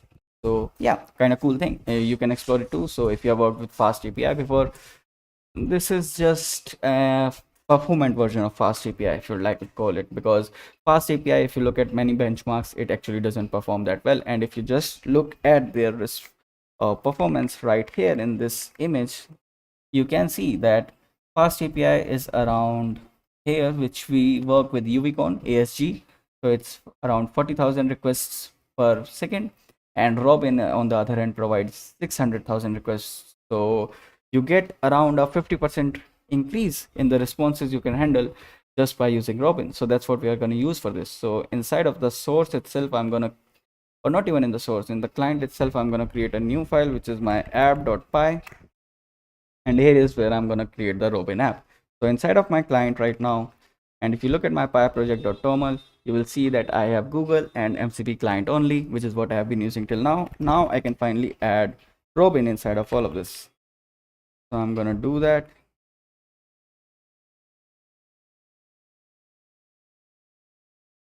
And it again already installs Watchdog for you pretty fast in terms of development environment and your production environment. It also has a way of automatically managing the fast deployment for you, so you don't have to worry about the number of workers you have to use and the number of processes you have to give. It will figure it out on its own considering your system configurations. So that's kind of cool. That's what I liked about it. So yeah, and the setup is very similar to fast API. So you're just gonna import this thing from there, which is your app, and you're gonna create an app out of this, and that's it. And then you can finally create your endpoint. So I'm gonna create one endpoint right now, which is my home. First of all, let's just do that first.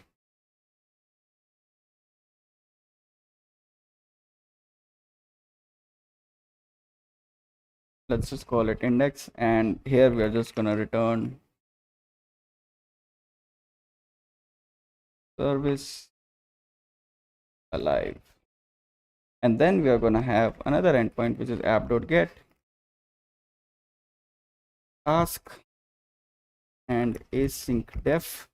And here we are actually going to call our endpoint, which is our basic class API that we have just written. So from source dot modules dot Gemini caller for Gemini MCP client. And now I'm going to remove all of the weird stuff we added here just for the sake of kernel. I'm going to delete all of this. So this is one thing that's really great about working with REPL, that you can write code in a way that don't know what is this for, but yeah, you can write code in a way that actually helps you to quickly convert a prototype code that you have just written to a actual code. So I am just going to delete all of these extra things I've written on top and bottom, and I'm good to go. I've already worked with the class. In when you're working with Jupyter Notebook, sometimes you create things in different cells. You have different functions written inside of different cells, and your class is a bit broken down. So you have to first connect your different class elements, and then you are able to convert it in a script. Whereas here you are actually working with a script straightforward. So you are able to do better in that case. And anyone who is just joining, I hope you are aware of the invoice management system we were building. It was using MCP, and we have finally done the connection part of it. So you can check out the GitHub repo. I'll attach a link in the chat right now so that you can look into it. And we have a basic requirements page that we created in the first stream, and all of these requirements from that have been fulfilled now. So the basic structure is ready. Now with the time we have left in our hand, we will most probably be working on the user interface, and we also have to work on some more interesting applications where we can actually do forecasting using the invoice data that we are storing in Google Sheets right now.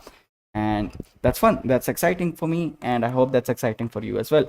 We will also be exploring the connections with some different data structures. So for now we were only using Google Sheets because we thought it will work fine for us, but after the requirements came for analysis and forecasting, in my head it started making more sense that the LLM should be able to query the invoices on the use basis of some complex queries, some data values and stuff like that. So in that sense, NoSQL or SQL will make more sense. Actually, SQL makes much more sense, but I also want to do a data integration with NoSQL, because if the requirement arises, and we can do it because we will be writing it in such a way. So the connection that we have written right now is driven from the MCP server we created, and inside of that we have a upload function that tells us to upload to Google Sheets or whatever.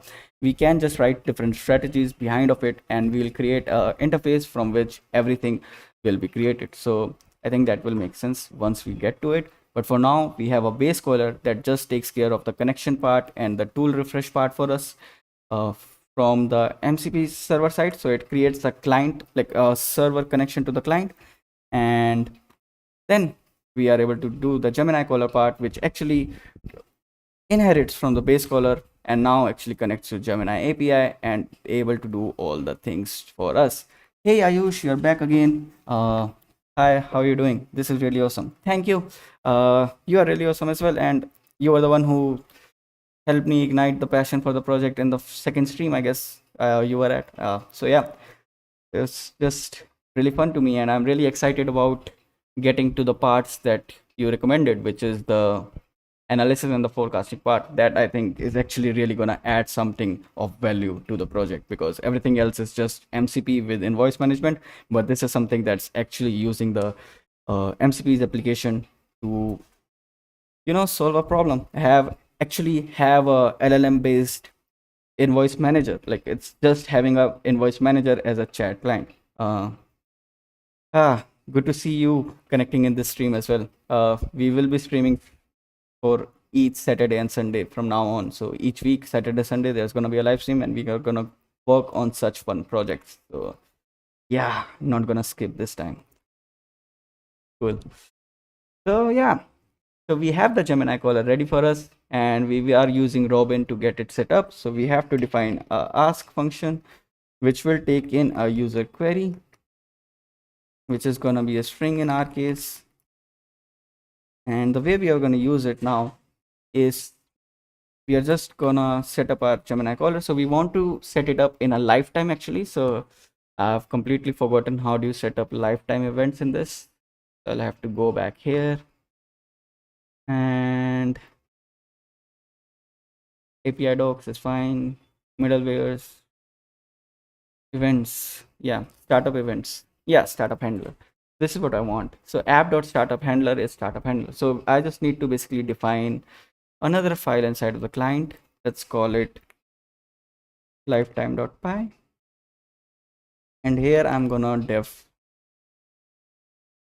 We don't need to async it. Define startup events. And actually for the Gemini client, like the MCP client, we will need another this function, but the problem is that we have this in the helper, and this is what the Gemini caller uses. If you see right here, and if we set up the caller, like here, there will be like the what do you call it, even cyclic dependencies, round dependencies, cross dependencies. I'm not sure what's the exact name for it, but that's what's going to happen if I define this get MCP client function inside of that.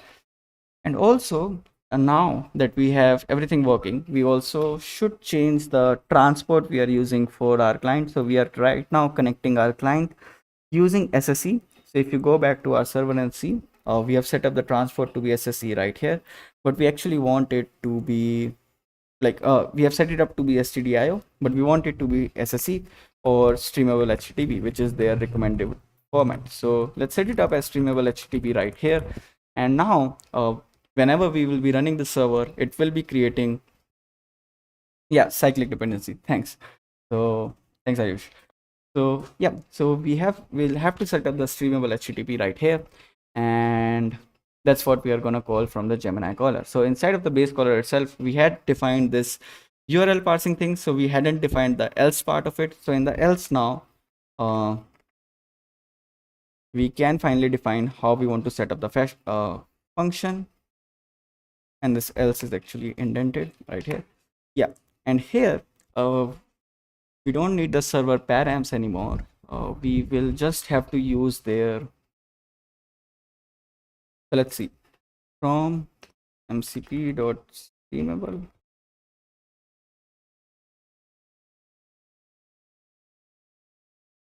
HTTP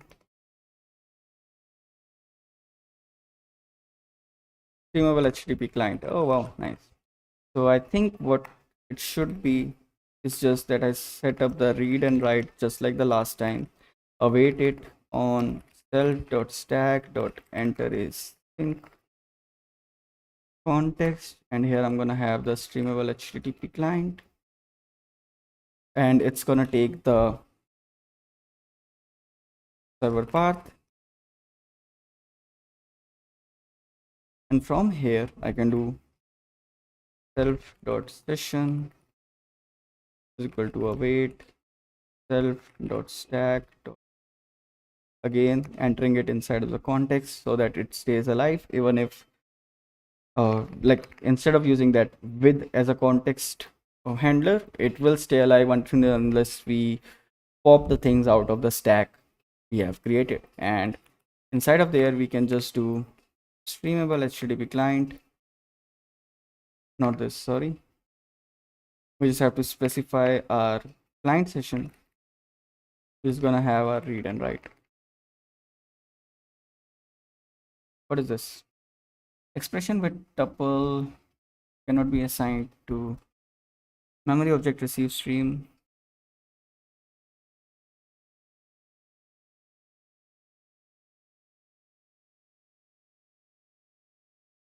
Received 3.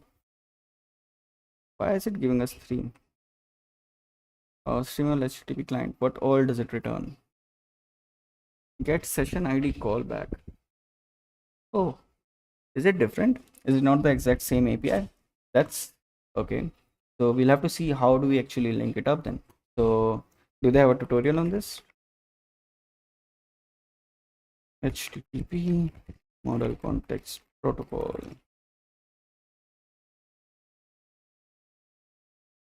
Yeah.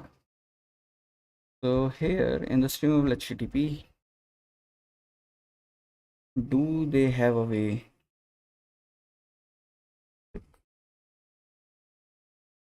No. I just want an example, man. With anything, with or whatever, it will just work for me. Just give me one example. Yeah, what does the client look like? So okay. Oh, you just want to use 0 and 1, so you don't care about the third one. So I'm just gonna do this. Cool then. Yeah, so this should be it. This should be the only change we need to do. And also in the config now, we will be using the path to our client. So I'm just gonna open a session here. So let's go to another terminal.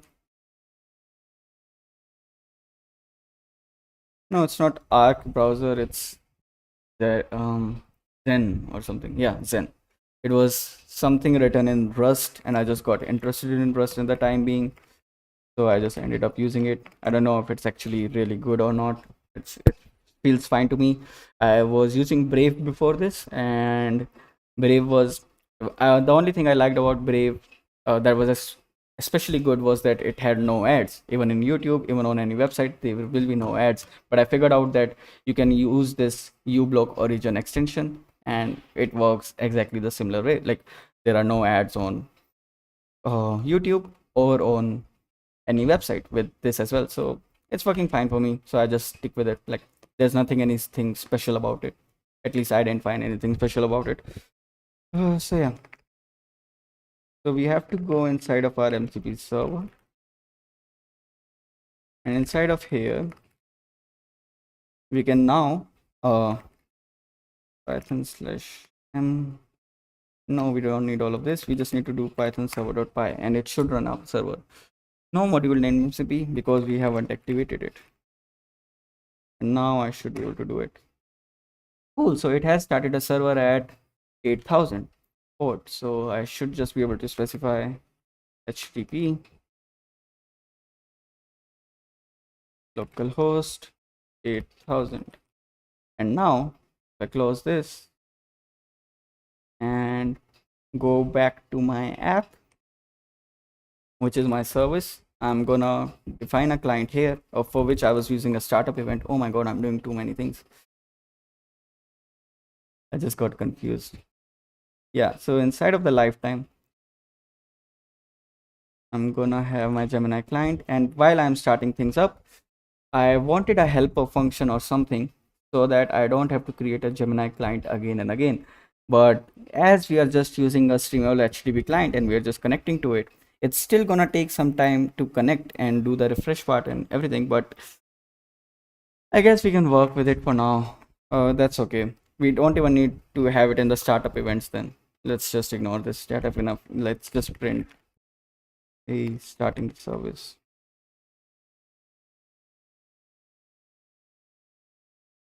Yeah, we'll come to it. We'll come to how do you want to handle the helper, because actually it makes more sense to not use the get Gemini client here. So I think, yeah, let's just do it right now. Why not? So instead of having this, if we have a get Gemini MCP client directly, and this we just don't use then, so we can just delete this and put it inside of our Gemini caller only. So we'll create the client like this.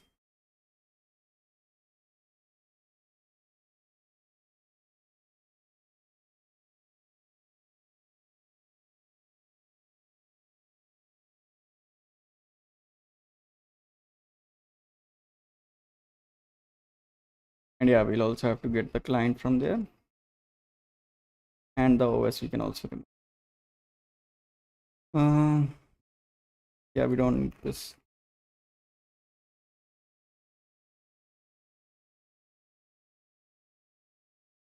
And now that all of this is set up, now the Gemini client is going to be created right here, and inside the helper I can have a get Gemini MCP client where I'm gonna import get response string. Oh shit, yeah, we can't have a helper then, can we? This should be in the utils then, so there should be a utils.py instead, or we can have singletons.py as a different file. Let's have the helper right here. That will make more sense. Singletons, we might have to create more singletons. So yeah, so inside of our helper I'm gonna cut this.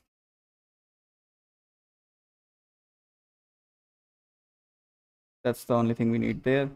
Inside of our singletons, I'm gonna paste this, and from source.modules.Gemini caller port Gemini MCP client, and here I can do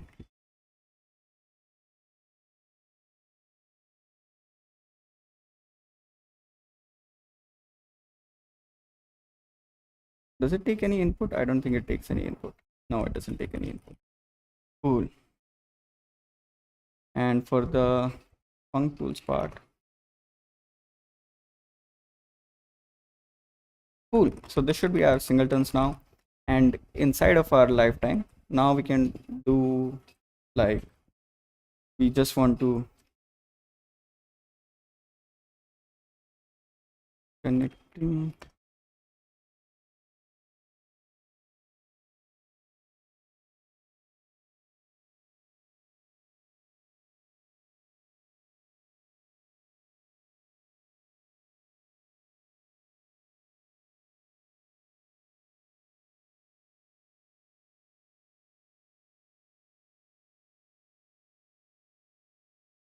We're just gonna call it once so that everything is created way before we so there will be no like there will be a cold start when we are running the server, but whenever you are querying from it, it will not be like here will be a first instance being created which will make a connection to our MCP and also make a connection to our Gemini client. It will all be there in the memory before you even start calling the server. And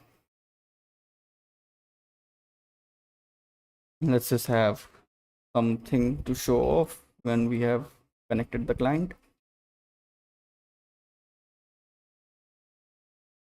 Oh wow.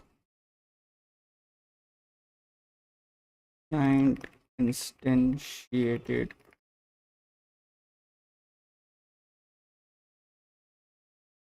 I'm not sure about the spelling, but I hope it's right. If it's not, really sorry for spoiling it for you guys. And from Robin, from source dot, no, from lifetime. Yeah, this is what we need. Oh my God. And I'm just gonna register the startup events in here. And app dot shutdown handler should also be there. And then we're gonna have shutdown events.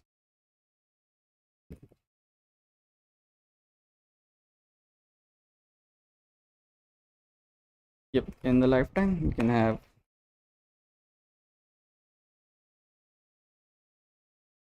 and here what I want to do is I just want to remove this particular instance of Gemini client because or one thing I can do is get Gemini MCP client and just call the clear method. So whenever you are closing in, all of our past conversations will be cleared. So inside of the Gemini client, which returns so that I get better recommendations.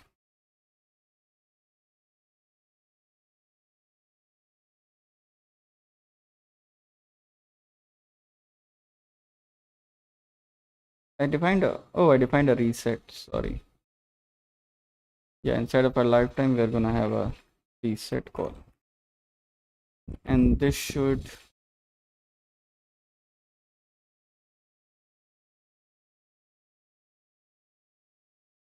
yeah, this can be async. In fact, this can also be async.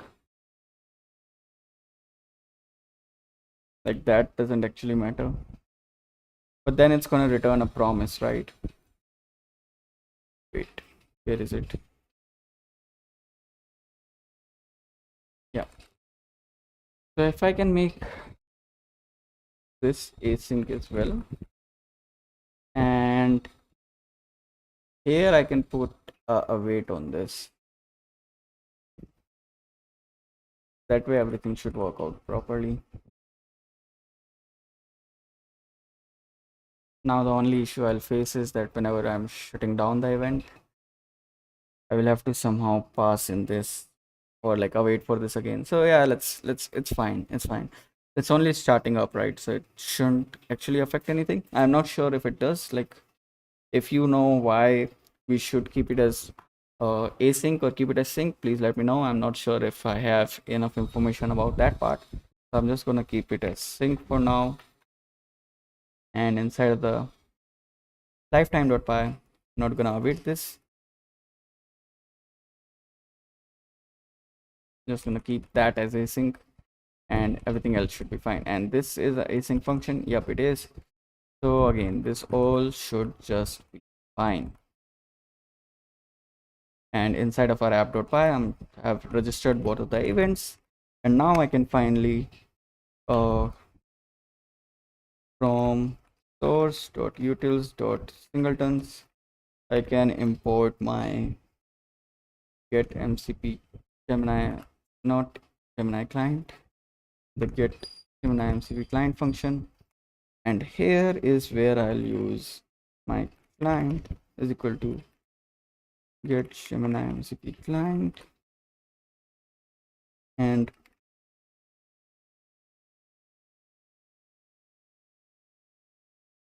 yeah, we are going to return a JSON response with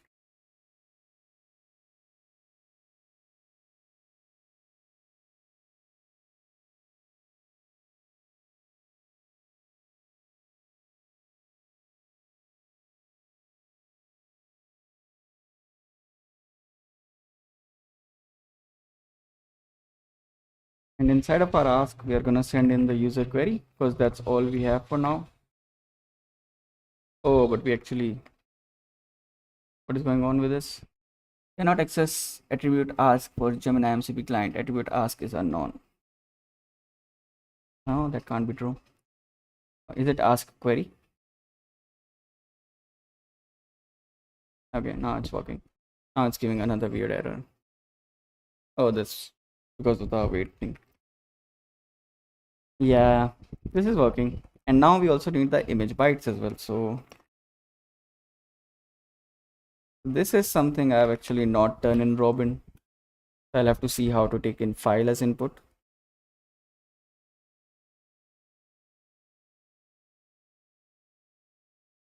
File uploads, yep. Thanks. Request.body file is equal to byte array body. That's it. A file with multi-part form data. Yeah, I think this will help me more. So for sync multi-part file, request is equal to request. Let's use this instead.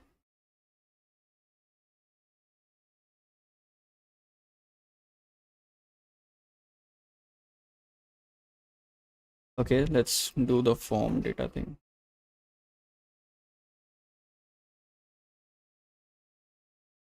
Dude, this is so weird.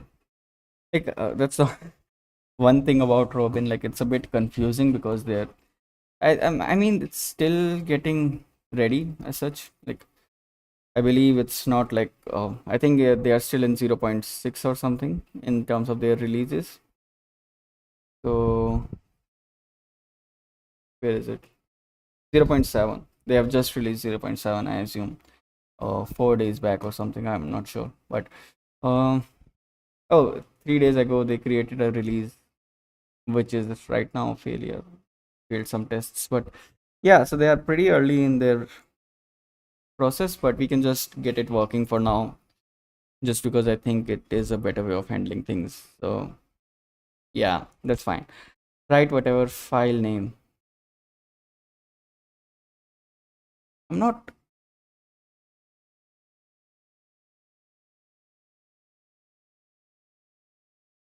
f.write file byte array body. But my only concern is, oh, is that how we are doing this? The file names are bytes and are like this. Okay, so let's do it like this then. So we're gonna have a request, which is a request, and what we're gonna do is we are gonna say our files is gonna be request.files, but then we'll have to create the Swagger docs for this ourselves because whatever it will create might not have a file input because we are not telling it anywhere that it needs to handle a file input for us. So yeah, we'll have to work with that. So what we need now is we get the files from here, and let's just print the files for now just to check what we get. And also I want to see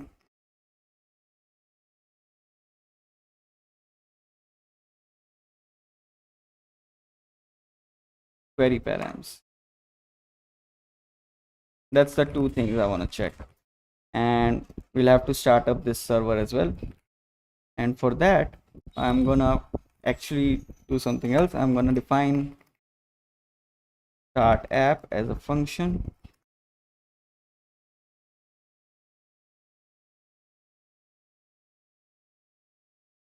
Actually create app as a function. And that's where all of this is gonna go.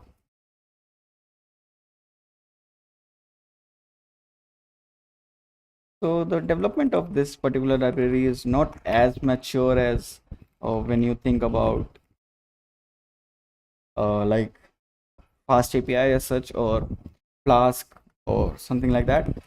It's still reaching that mark, I'll say. But yeah, I think it has a great potential, and it's 100% faster than the previous one. So I think those things might actually take it a lot more forward.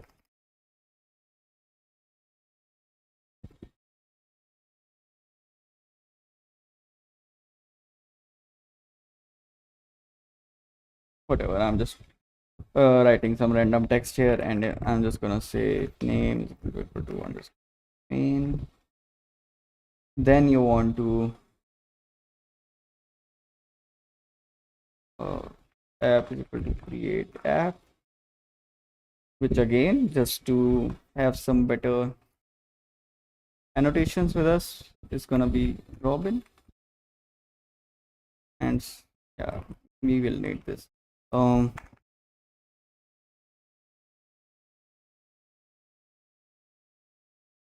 It's gonna ask for the port you want to start at, so I'm gonna say 8080, and the host is gonna be, I don't need to do this, but just for the sake of it, if I ever have to remotely exit it from my second laptop, I mean, it doesn't really matter that much. So I'm just gonna say I'm already inside of my client, I assume. So yeah, I'm just gonna do Python m robin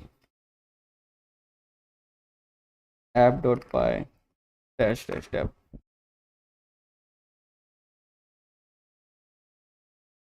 Can't open file.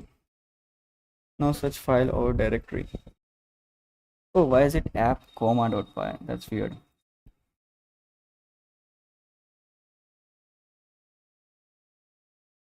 No module named base caller.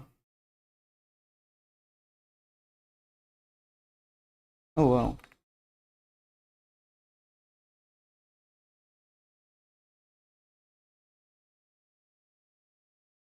Now it should work. Cool. The client has successfully initiated.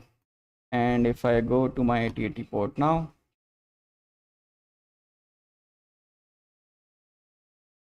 yeah, server alive. That's what I'm seeing. Now I need to go inside of the docs, and I will see the get endpoint.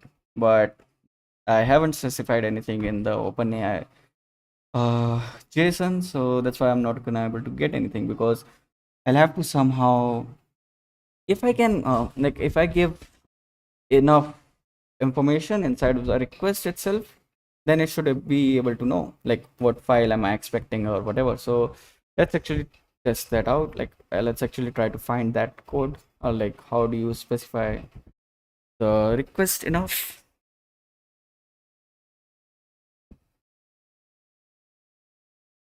Yeah, let's make it the bigger screen for now. And what we are trying to do is request object. Yeah, class request, query params, headers, body. So this is all of the things it has. And how do I build in something for each request? Templates basically. Uh,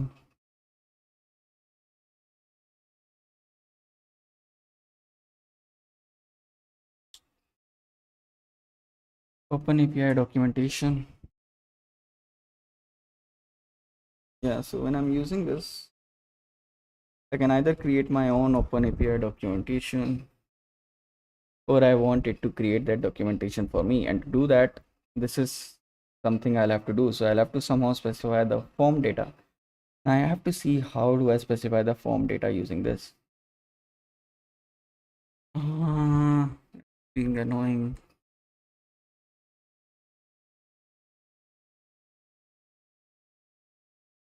I think there was a way of, like, there was something known as deep wiki that was recently made popular, and there is Robin inside there. You can just search through documentation using deep wiki. So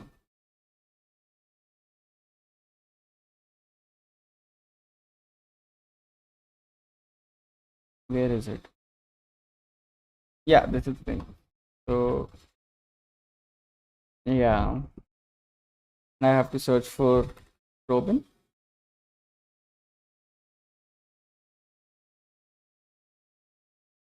Devin API. No, no, no, no, no. For Devin. So something like this was built for Robin.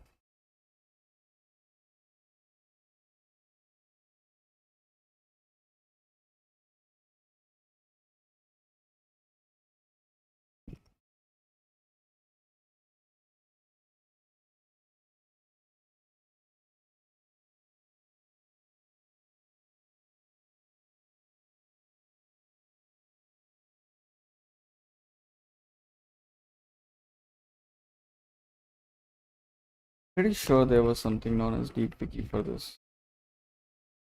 Is it just because I'm not searching in Google, I'm not able to? Oh, I am searching in Google. Then I'm not able to find it.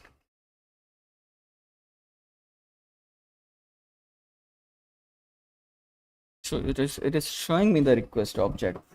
That's fine. But I want to see how do I create those templates. Oh, this is templates are different, not templates. How do I specify the body inside of a request is such so that it can itself generate the Swagger docs for me? But I guess it's fine. If it's not able to do it, it's okay. I can just use some extension. So I'll have to install uh, what we call a Thunder client or something inside of this. So let's do that.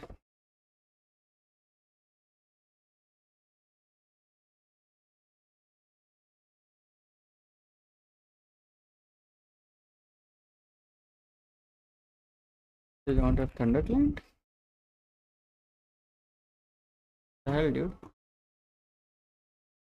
So how do I? That is just weird.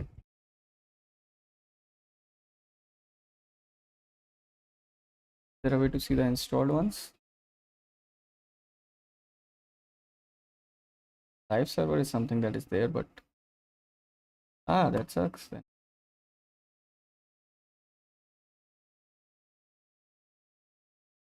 There's no Thunder client inside.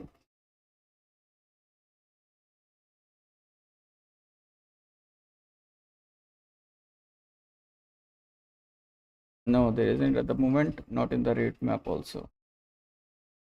Ooh, okay.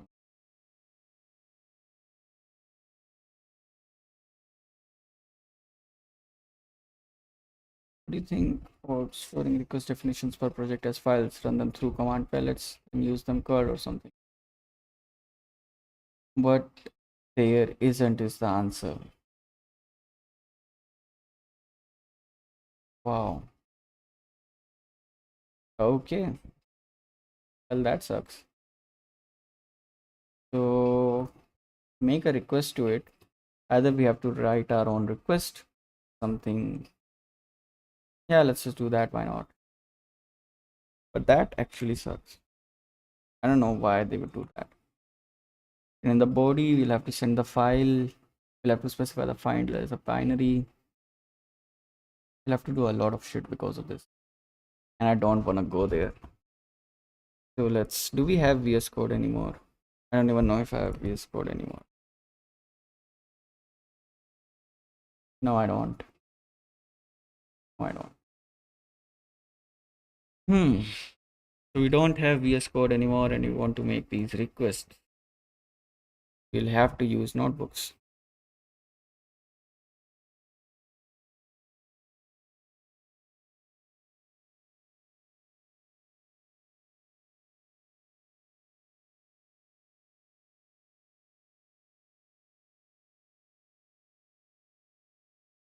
Cool.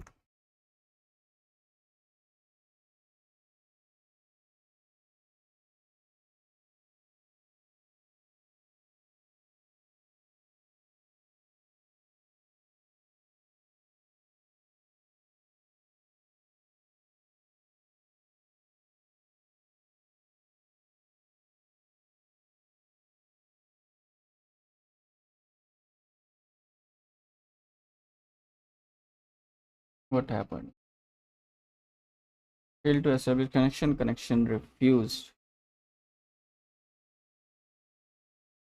Might have been because of course.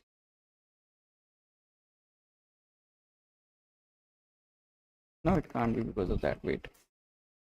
Why did it get a failed connection? Because I haven't put slash in here?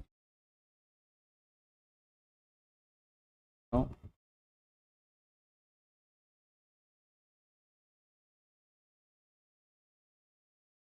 Why is this happening? Um, I'm able to access it right here, but I'm not able to make a request to it. Slash get ask. That's just talking about the endpoints in here. How do I get it to work is the question now. If it doesn't work, we'll have to go back to fast API, which I don't want to do. I really enjoy. I think I'll enjoy this more.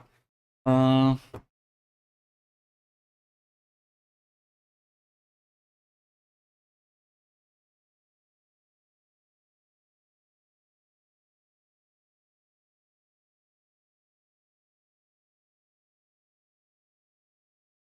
let's use ChatGPT, or let's not. Let's just use.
There's older data. It doesn't even know there is a Swagger doc support as such.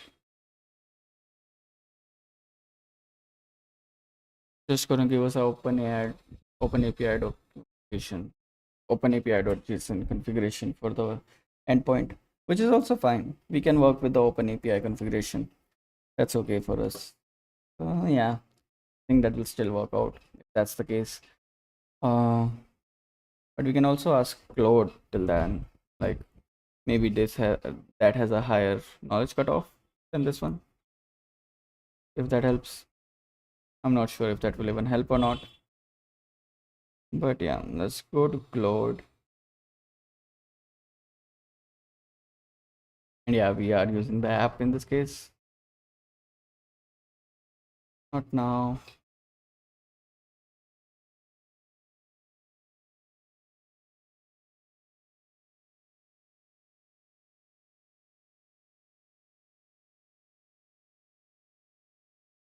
with this, or let's just keep the last part from it. So I don't want to write all of this again, so that's why. And I'm just gonna go back to my code, copy all of this, go back to Claude, paste it, and let's see what it has to say about it.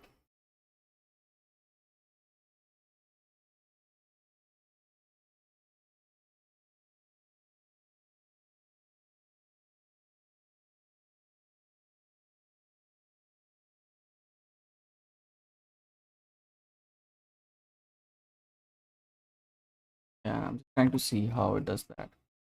I don't want the whole code from here. Wow, there's a lot going on in here, isn't it? Yeah, I understand that a body is there, so I need to make a post request, but how did it handle the response basically? Oh, so it has created a ask to finally check if it is working or not, and then it uses the okay. So how does this use the post one? Await request.body request.form.get query.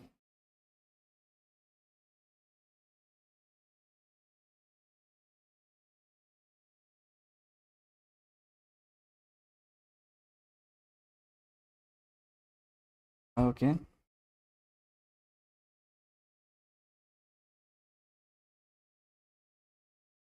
fine. Let's try it like that. So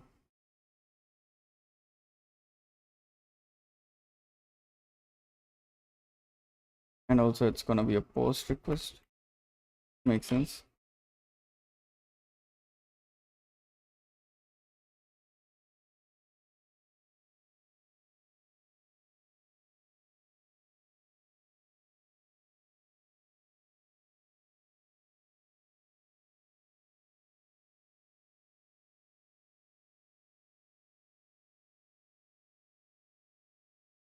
No, I don't think it has the documentation for it. It's giving me something completely different.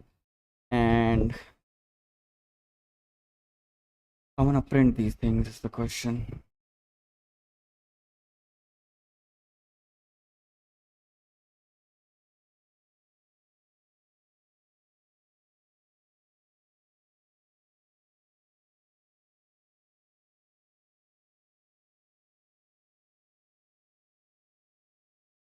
But somehow I'm not able to access it from here. Oh, now I got a response. Oh, now it's totally fine, is it?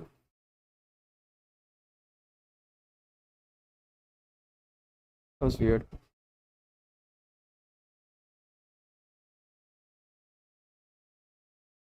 Now it's failing again.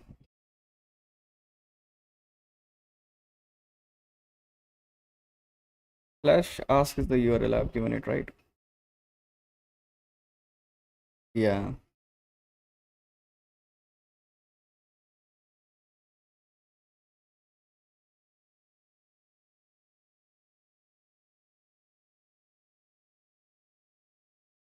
How do you send in a body here? As data?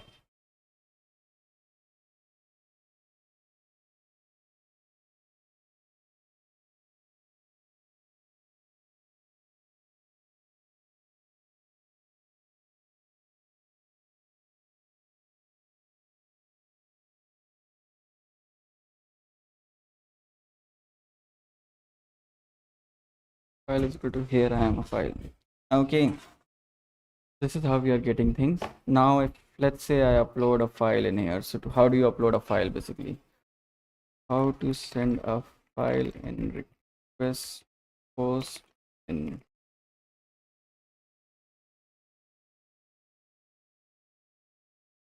I think you just basically have to specify the MIME type and the file name the file and it works.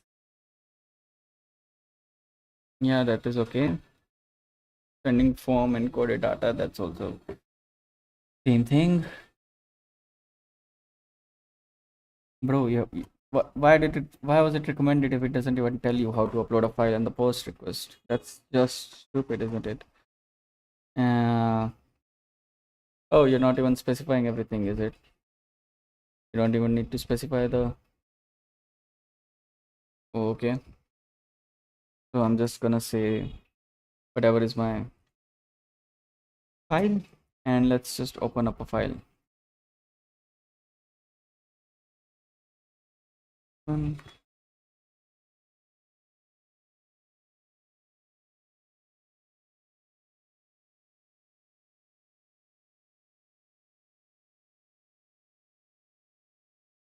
I think that was the name. Batch session 0001 .jpg. Cool. So this should be it. UTF-8 content code. Yeah, you'll have to write it as binary. Oh, sorry, read it as binary. What am I saying?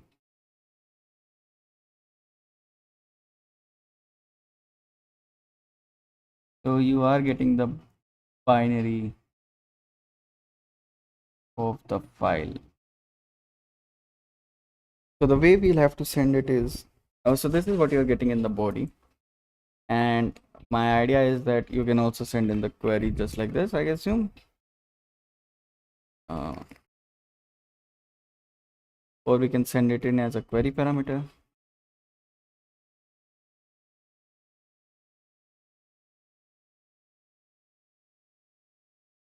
Why to do that though?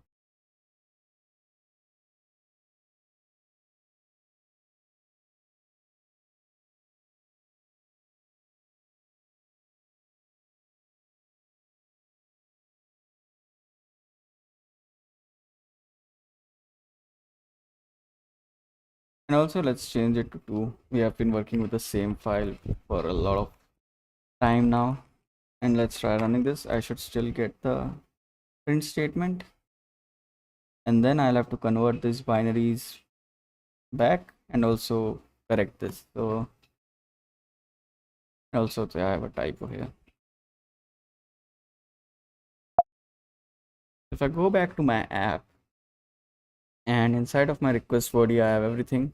So what I can do is my files is gonna be, oh wow, I need to send a list of files. What if they want to upload a bunch of images? Do I just not allow that feature right now? Or you just send a list of file from there? What if I do? So instead of this, what if it was a list?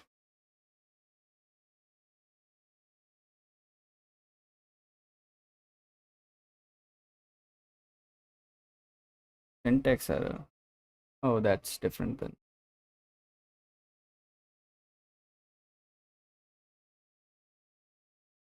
Oh yeah, okay. So I must have had an error at the time being.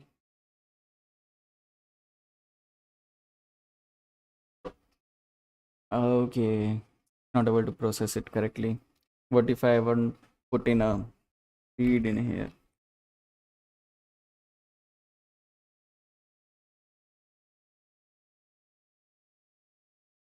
Now it's working. But is it giving a list? Oh my god, it just kept going. Then I don't think this is the same thing as that.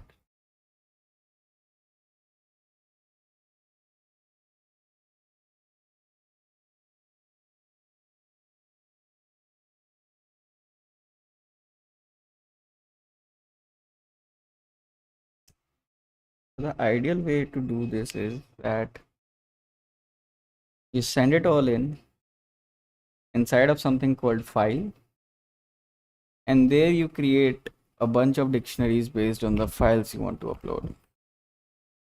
So inside of a file, I'm gonna have the file name, which is actually batch 1 0002 dot jpg, and inside of this is where I'm gonna store like open data slash batch 1002 dot jpg.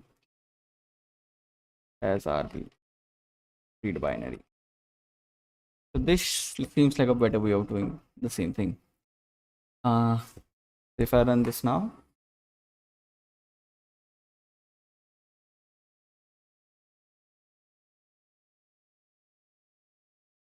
okay, this didn't work out.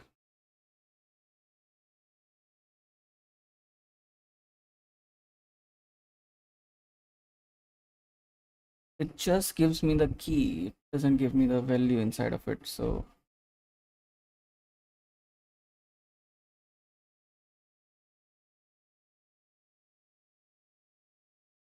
why would that happen?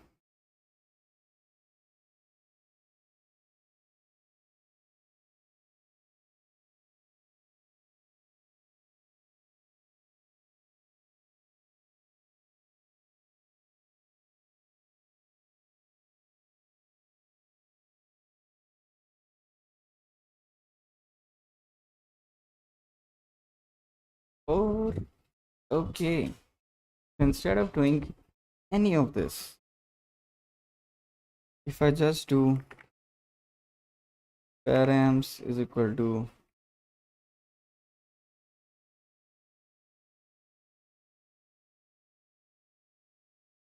this,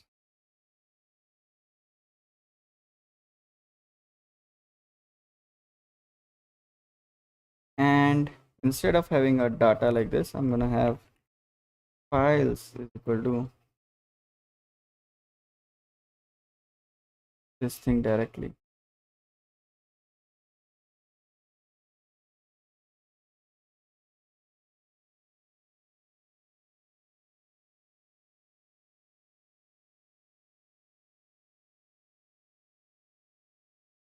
So how will that be visible? This is all inside the body, I guess. Wait, now we'll have to print it differently. Let's print request.files.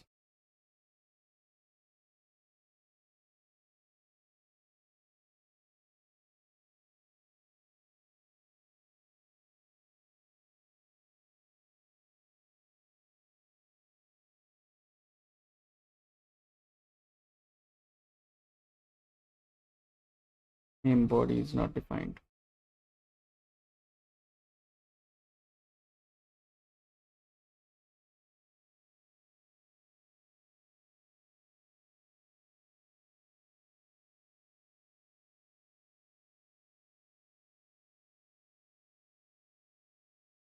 User query is this, which is for some reason a list.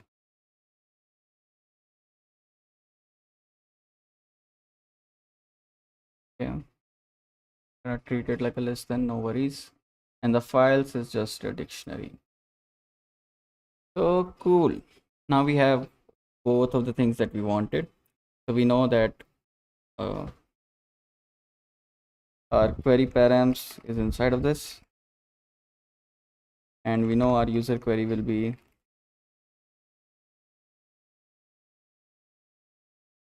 query params dot inside of this we have something called user query,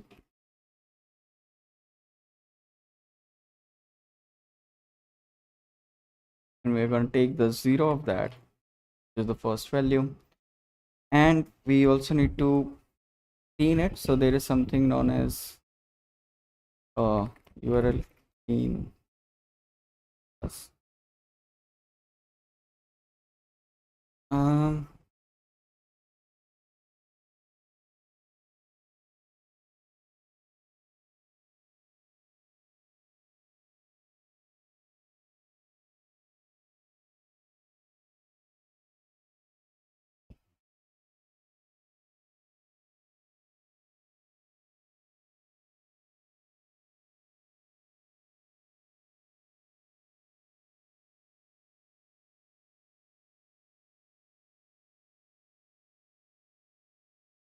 no, I can replace it, but I just want to see if there's something else in there as well. So remove URLs from string in Python. No.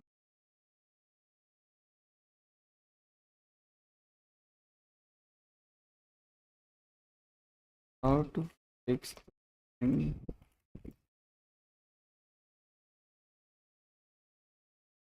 Let me just ask LLM.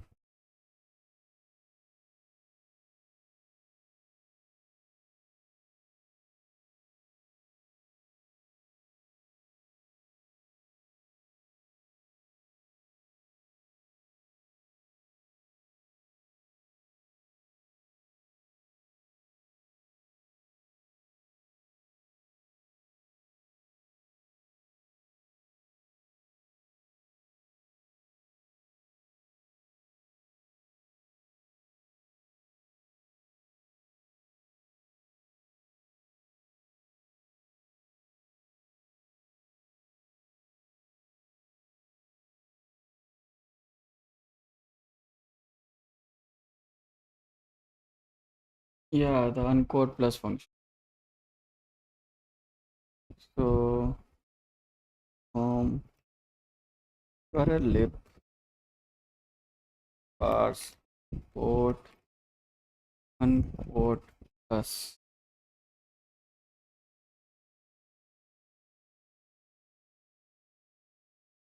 No, we don't need to do any of that because that part is already been taken care of for us. We just need to do uncode plus on the query params. And that should be able to handle the things for us. And why is it being read? Not defined. Get item method dot defined.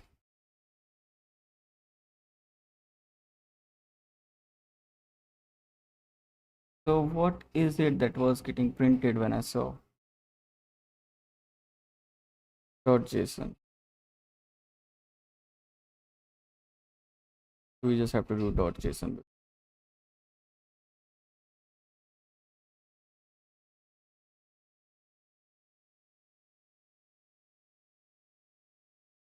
Are you sure? You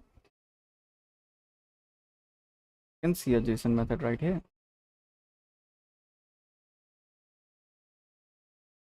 You weirdo. Let's print the files for my user query again.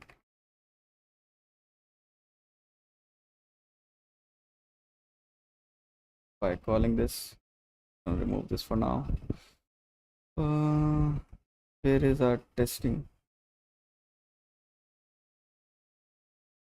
Oh my god, so many files, dude.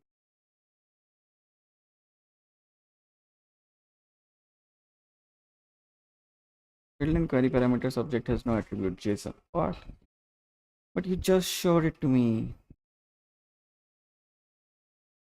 There is a JSON. Oh no, I'm looking at the wrong thing. Yeah, that was my bad. That was my bad. Let's just do a get first.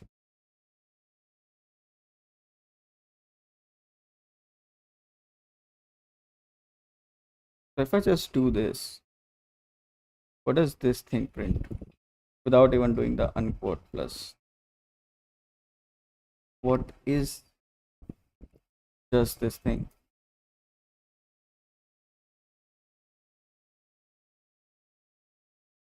On this. Missing one required positional argument default. Oh wow, they have set it up as a required argument. Okay.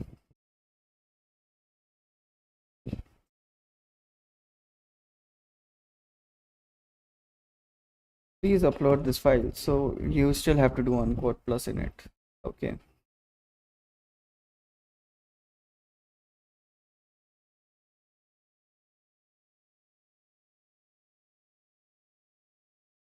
And cool. Now if I run this, now it's working. Great. And one more thing we will add here, like if user query dot strip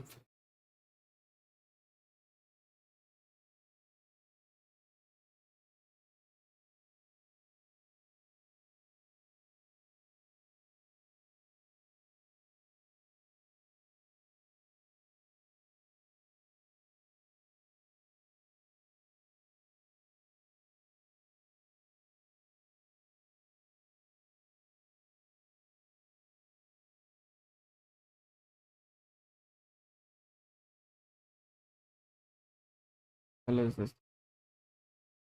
I don't even know. Fine. We can just return like this.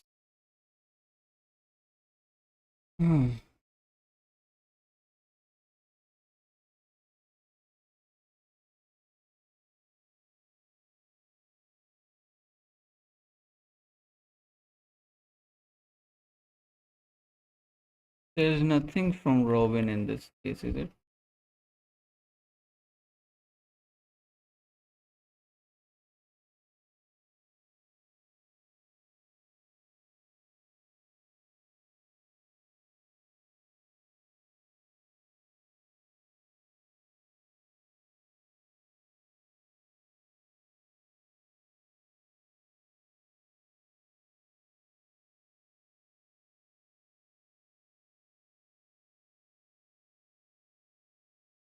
This will not help us. And why are we not using the get Gemini? Oh, we are not because of that. Yeah, that's okay. I think this response should be enough. It has a status code and any description we want to give. Any file path we want to give.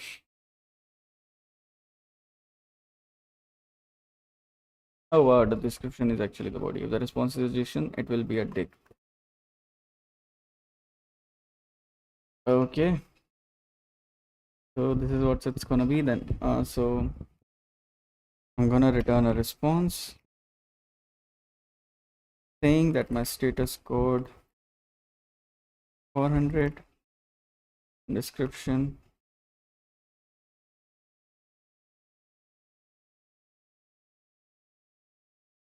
uh empty.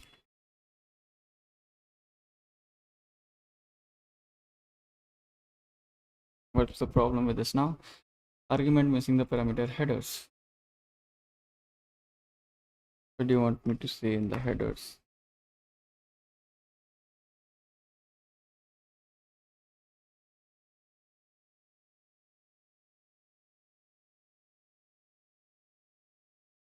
Just show me an example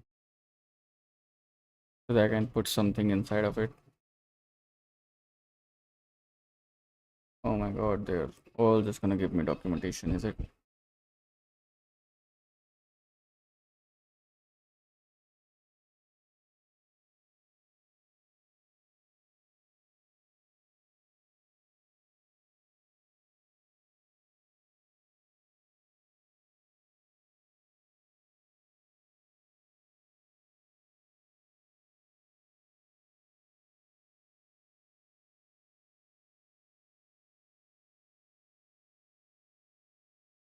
Mm, what do I want to tell it? Do I ever need to send a header? That makes no sense to me.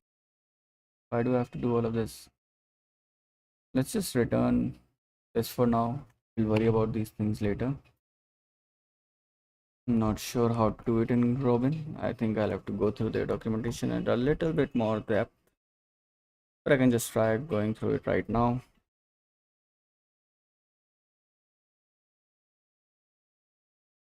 Yep.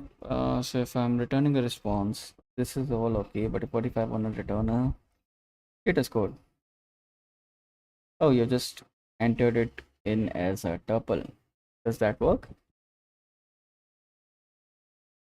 Is that the way of doing it?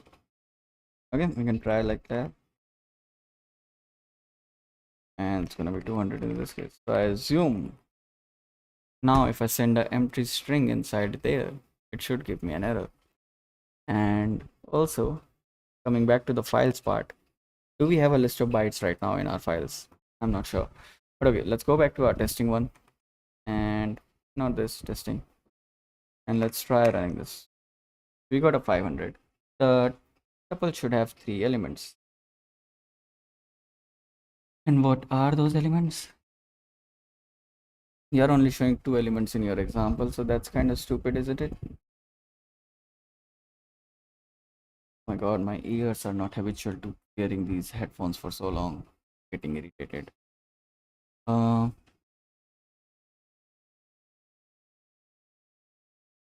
Format tuple response. Where can I find this?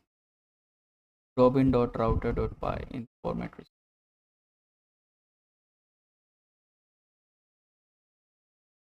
What all do you need, dude?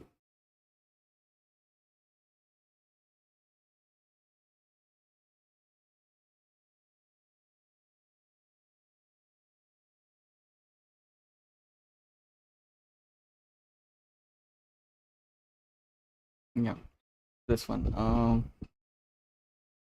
In the Robin router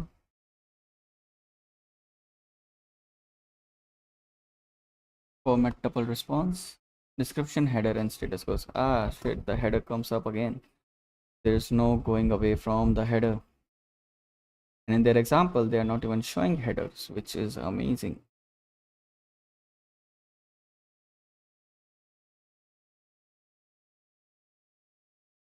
Wow, dude. Well, we'll come back to it later then. Guess it's just not that mature right now. I mean, I can do this with,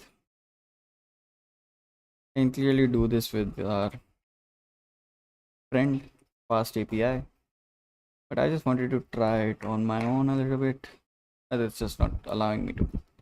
And now if I give it empty string, okay, it's not giving me a response right now, so there's no point in trying that.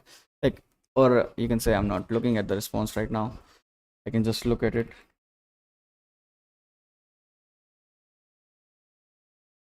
Yeah, okay.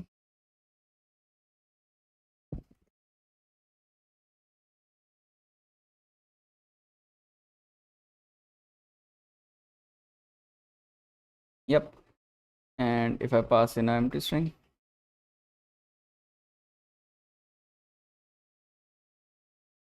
this is working. Now what I can do is I've got the response ready. Now I also want to see if my files are actually what I expect them to be. So request.files, right? That's where all my files are. So I want my list of binaries.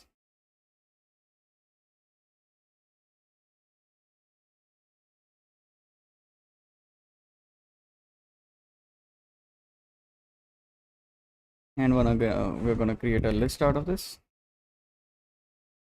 And also we don't need to print it anymore. We just want to print the type of list binaries 0. I hope it's just bytes. That will simplify a lot of things. Class bytes, amazing.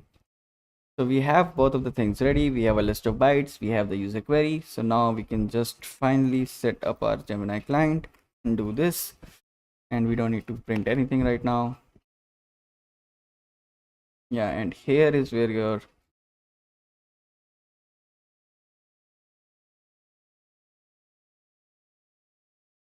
and also I think one more thing to do, just to be on the safer side. I don't know how it will handle it, but request.files or an empty dictionary just in case. And we don't need to put it inside of a list. It's already a list. Cool. So, and finally, we can return our response is the answer given by the LLM, and tools called is gonna be tool calls. And we can also just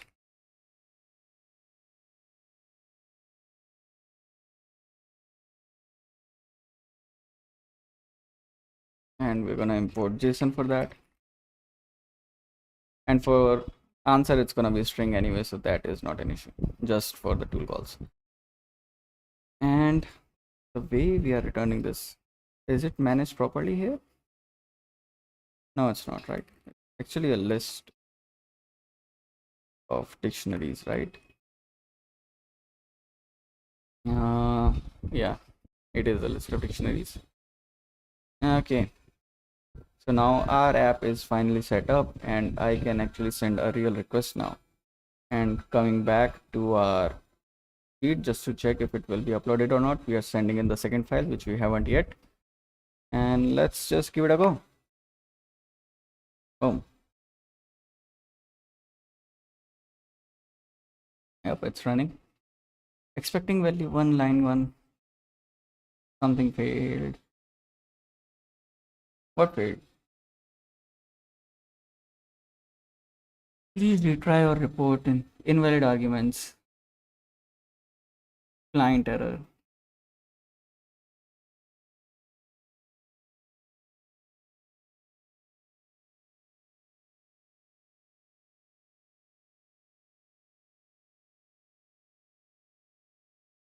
This invalid argument. This is coming from Gemini, is it? They didn't like the list of bytes I have sent it. Let's go back to our app.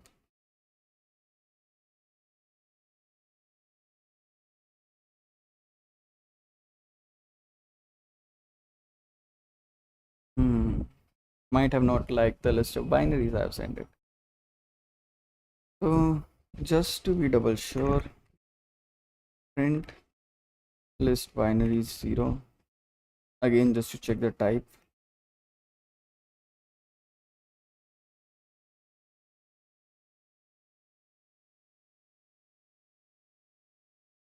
Now if I run this,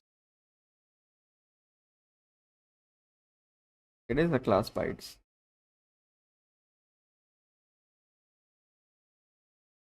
Oh, now I'm not sure if it is because it is showing me also some kind of a warning, right?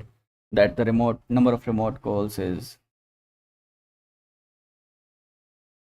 async function calls is what I assume this is. Info. Let's just check what this means. Because if that's the case, then we are done for the day. We just can't do anything.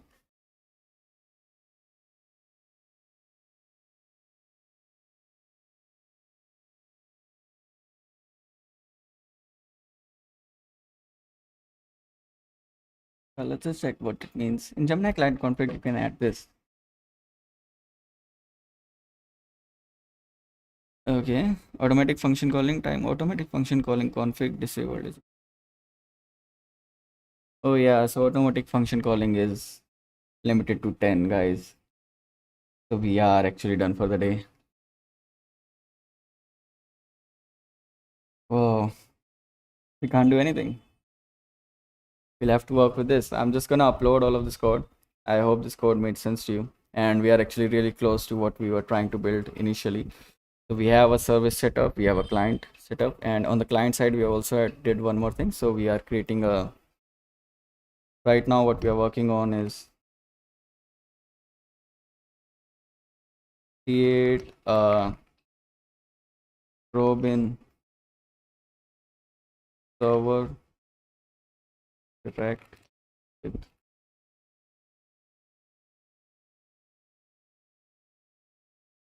once this part is done, we will actually be able to build the database point of view for this application. So we'll have to build a DB where we'll store all of the conversations we are currently doing in terms of invoices. We'll also have to make sure that the model is always taking care of first calling the get request and then finally pushing in the post request. I think that is working really well till now with the system instructions. So I don't think there should be a break for it, but there can be queries that can break it. At that point, we'll actually end up going towards guardrailing, where we'll have to figure out if we can somehow understand if a particular query is a jailbreaking attempt or not. And there are multiple such frameworks available for that. So there is something known as Nemo guardrails, and you will have to do with that. वाला room रहने दो, नहीं ये वाला room रहने दो. हाँ. So yeah, so there's something known as Nemo guardrails. You can check this out. This was given by NVIDIA as a standard format for guardrailing and stuff. So that is kind of cool. Yeah, so this is all we'll be exploring in the couple of videos. You can let me know if you want to go till that extent with this project or not, because guardrailing and stuff will be going a little too deep into the project. MCP is not supported. by Python 3.8? I think so. I think if you look at that, I think it's still Python 3.11 or something that started the support. So if I go back here, oh, this is a tutorial. Now what is this?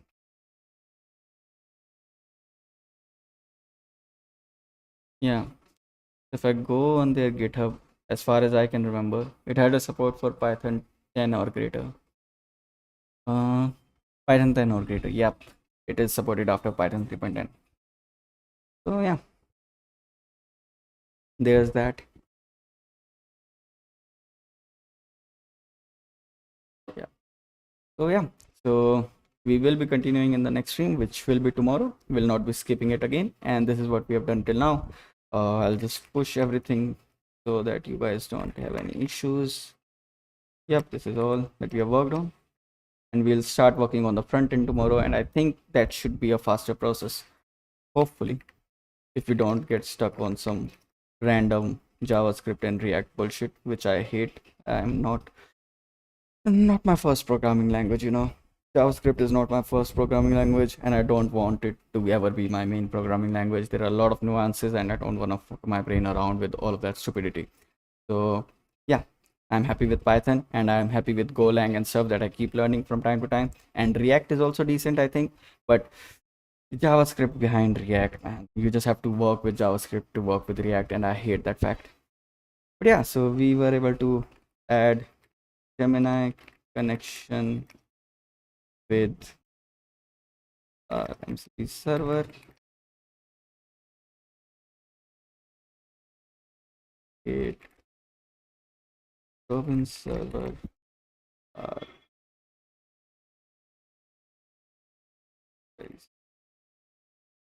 Cool. So this is what we have done in this video. I'm just gonna push it in dev. And one more thing that you have to notice here that we have done here so far is that in this video, in this stream, when we are creating the Gemini caller, it is working on the generate content endpoint of the Gemini API. So it is using the generate content function. But ideally, you should be able to use the generate content stream. So there is one more thing they have, which is the generate content stream. So this allows the input to actually come in a streaming fashion. Now, how does that help us? Well, basically, right now you're getting all of the response generated at once, and you're getting a single final response that this is your answer. But if you look at ChatGPT or any other chat model for that instance, the answer comes in a streaming way, where the answer keeps getting generated and new words are appended to your answer. So to do that in that fashion, we'll have to use the generate content stream fashion, which will return chunks instead of returning the whole string. And then we will be able to connect it to our backend in a way so that we are also returning strings, like streams of data, instead of just returning the final output.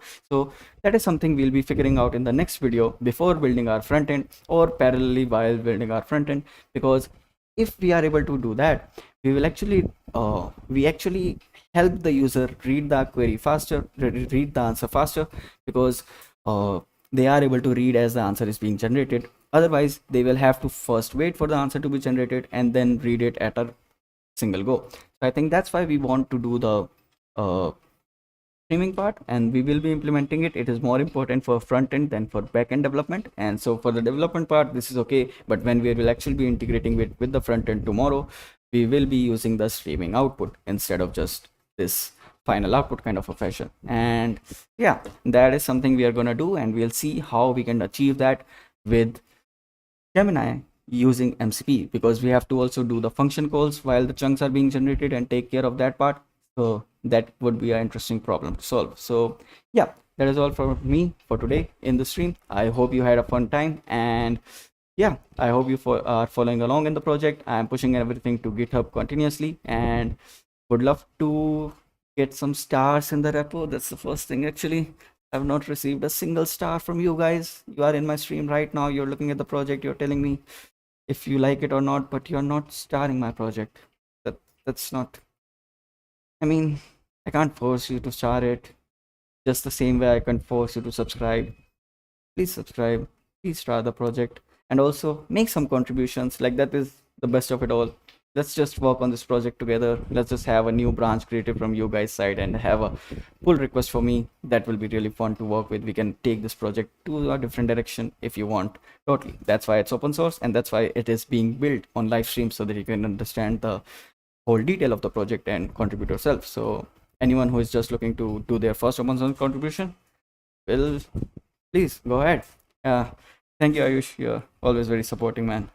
But yeah, thank you for the star if you're gonna give one. But okay, that's all from my side today. I hope you had a great time. See you next time. Bye bye.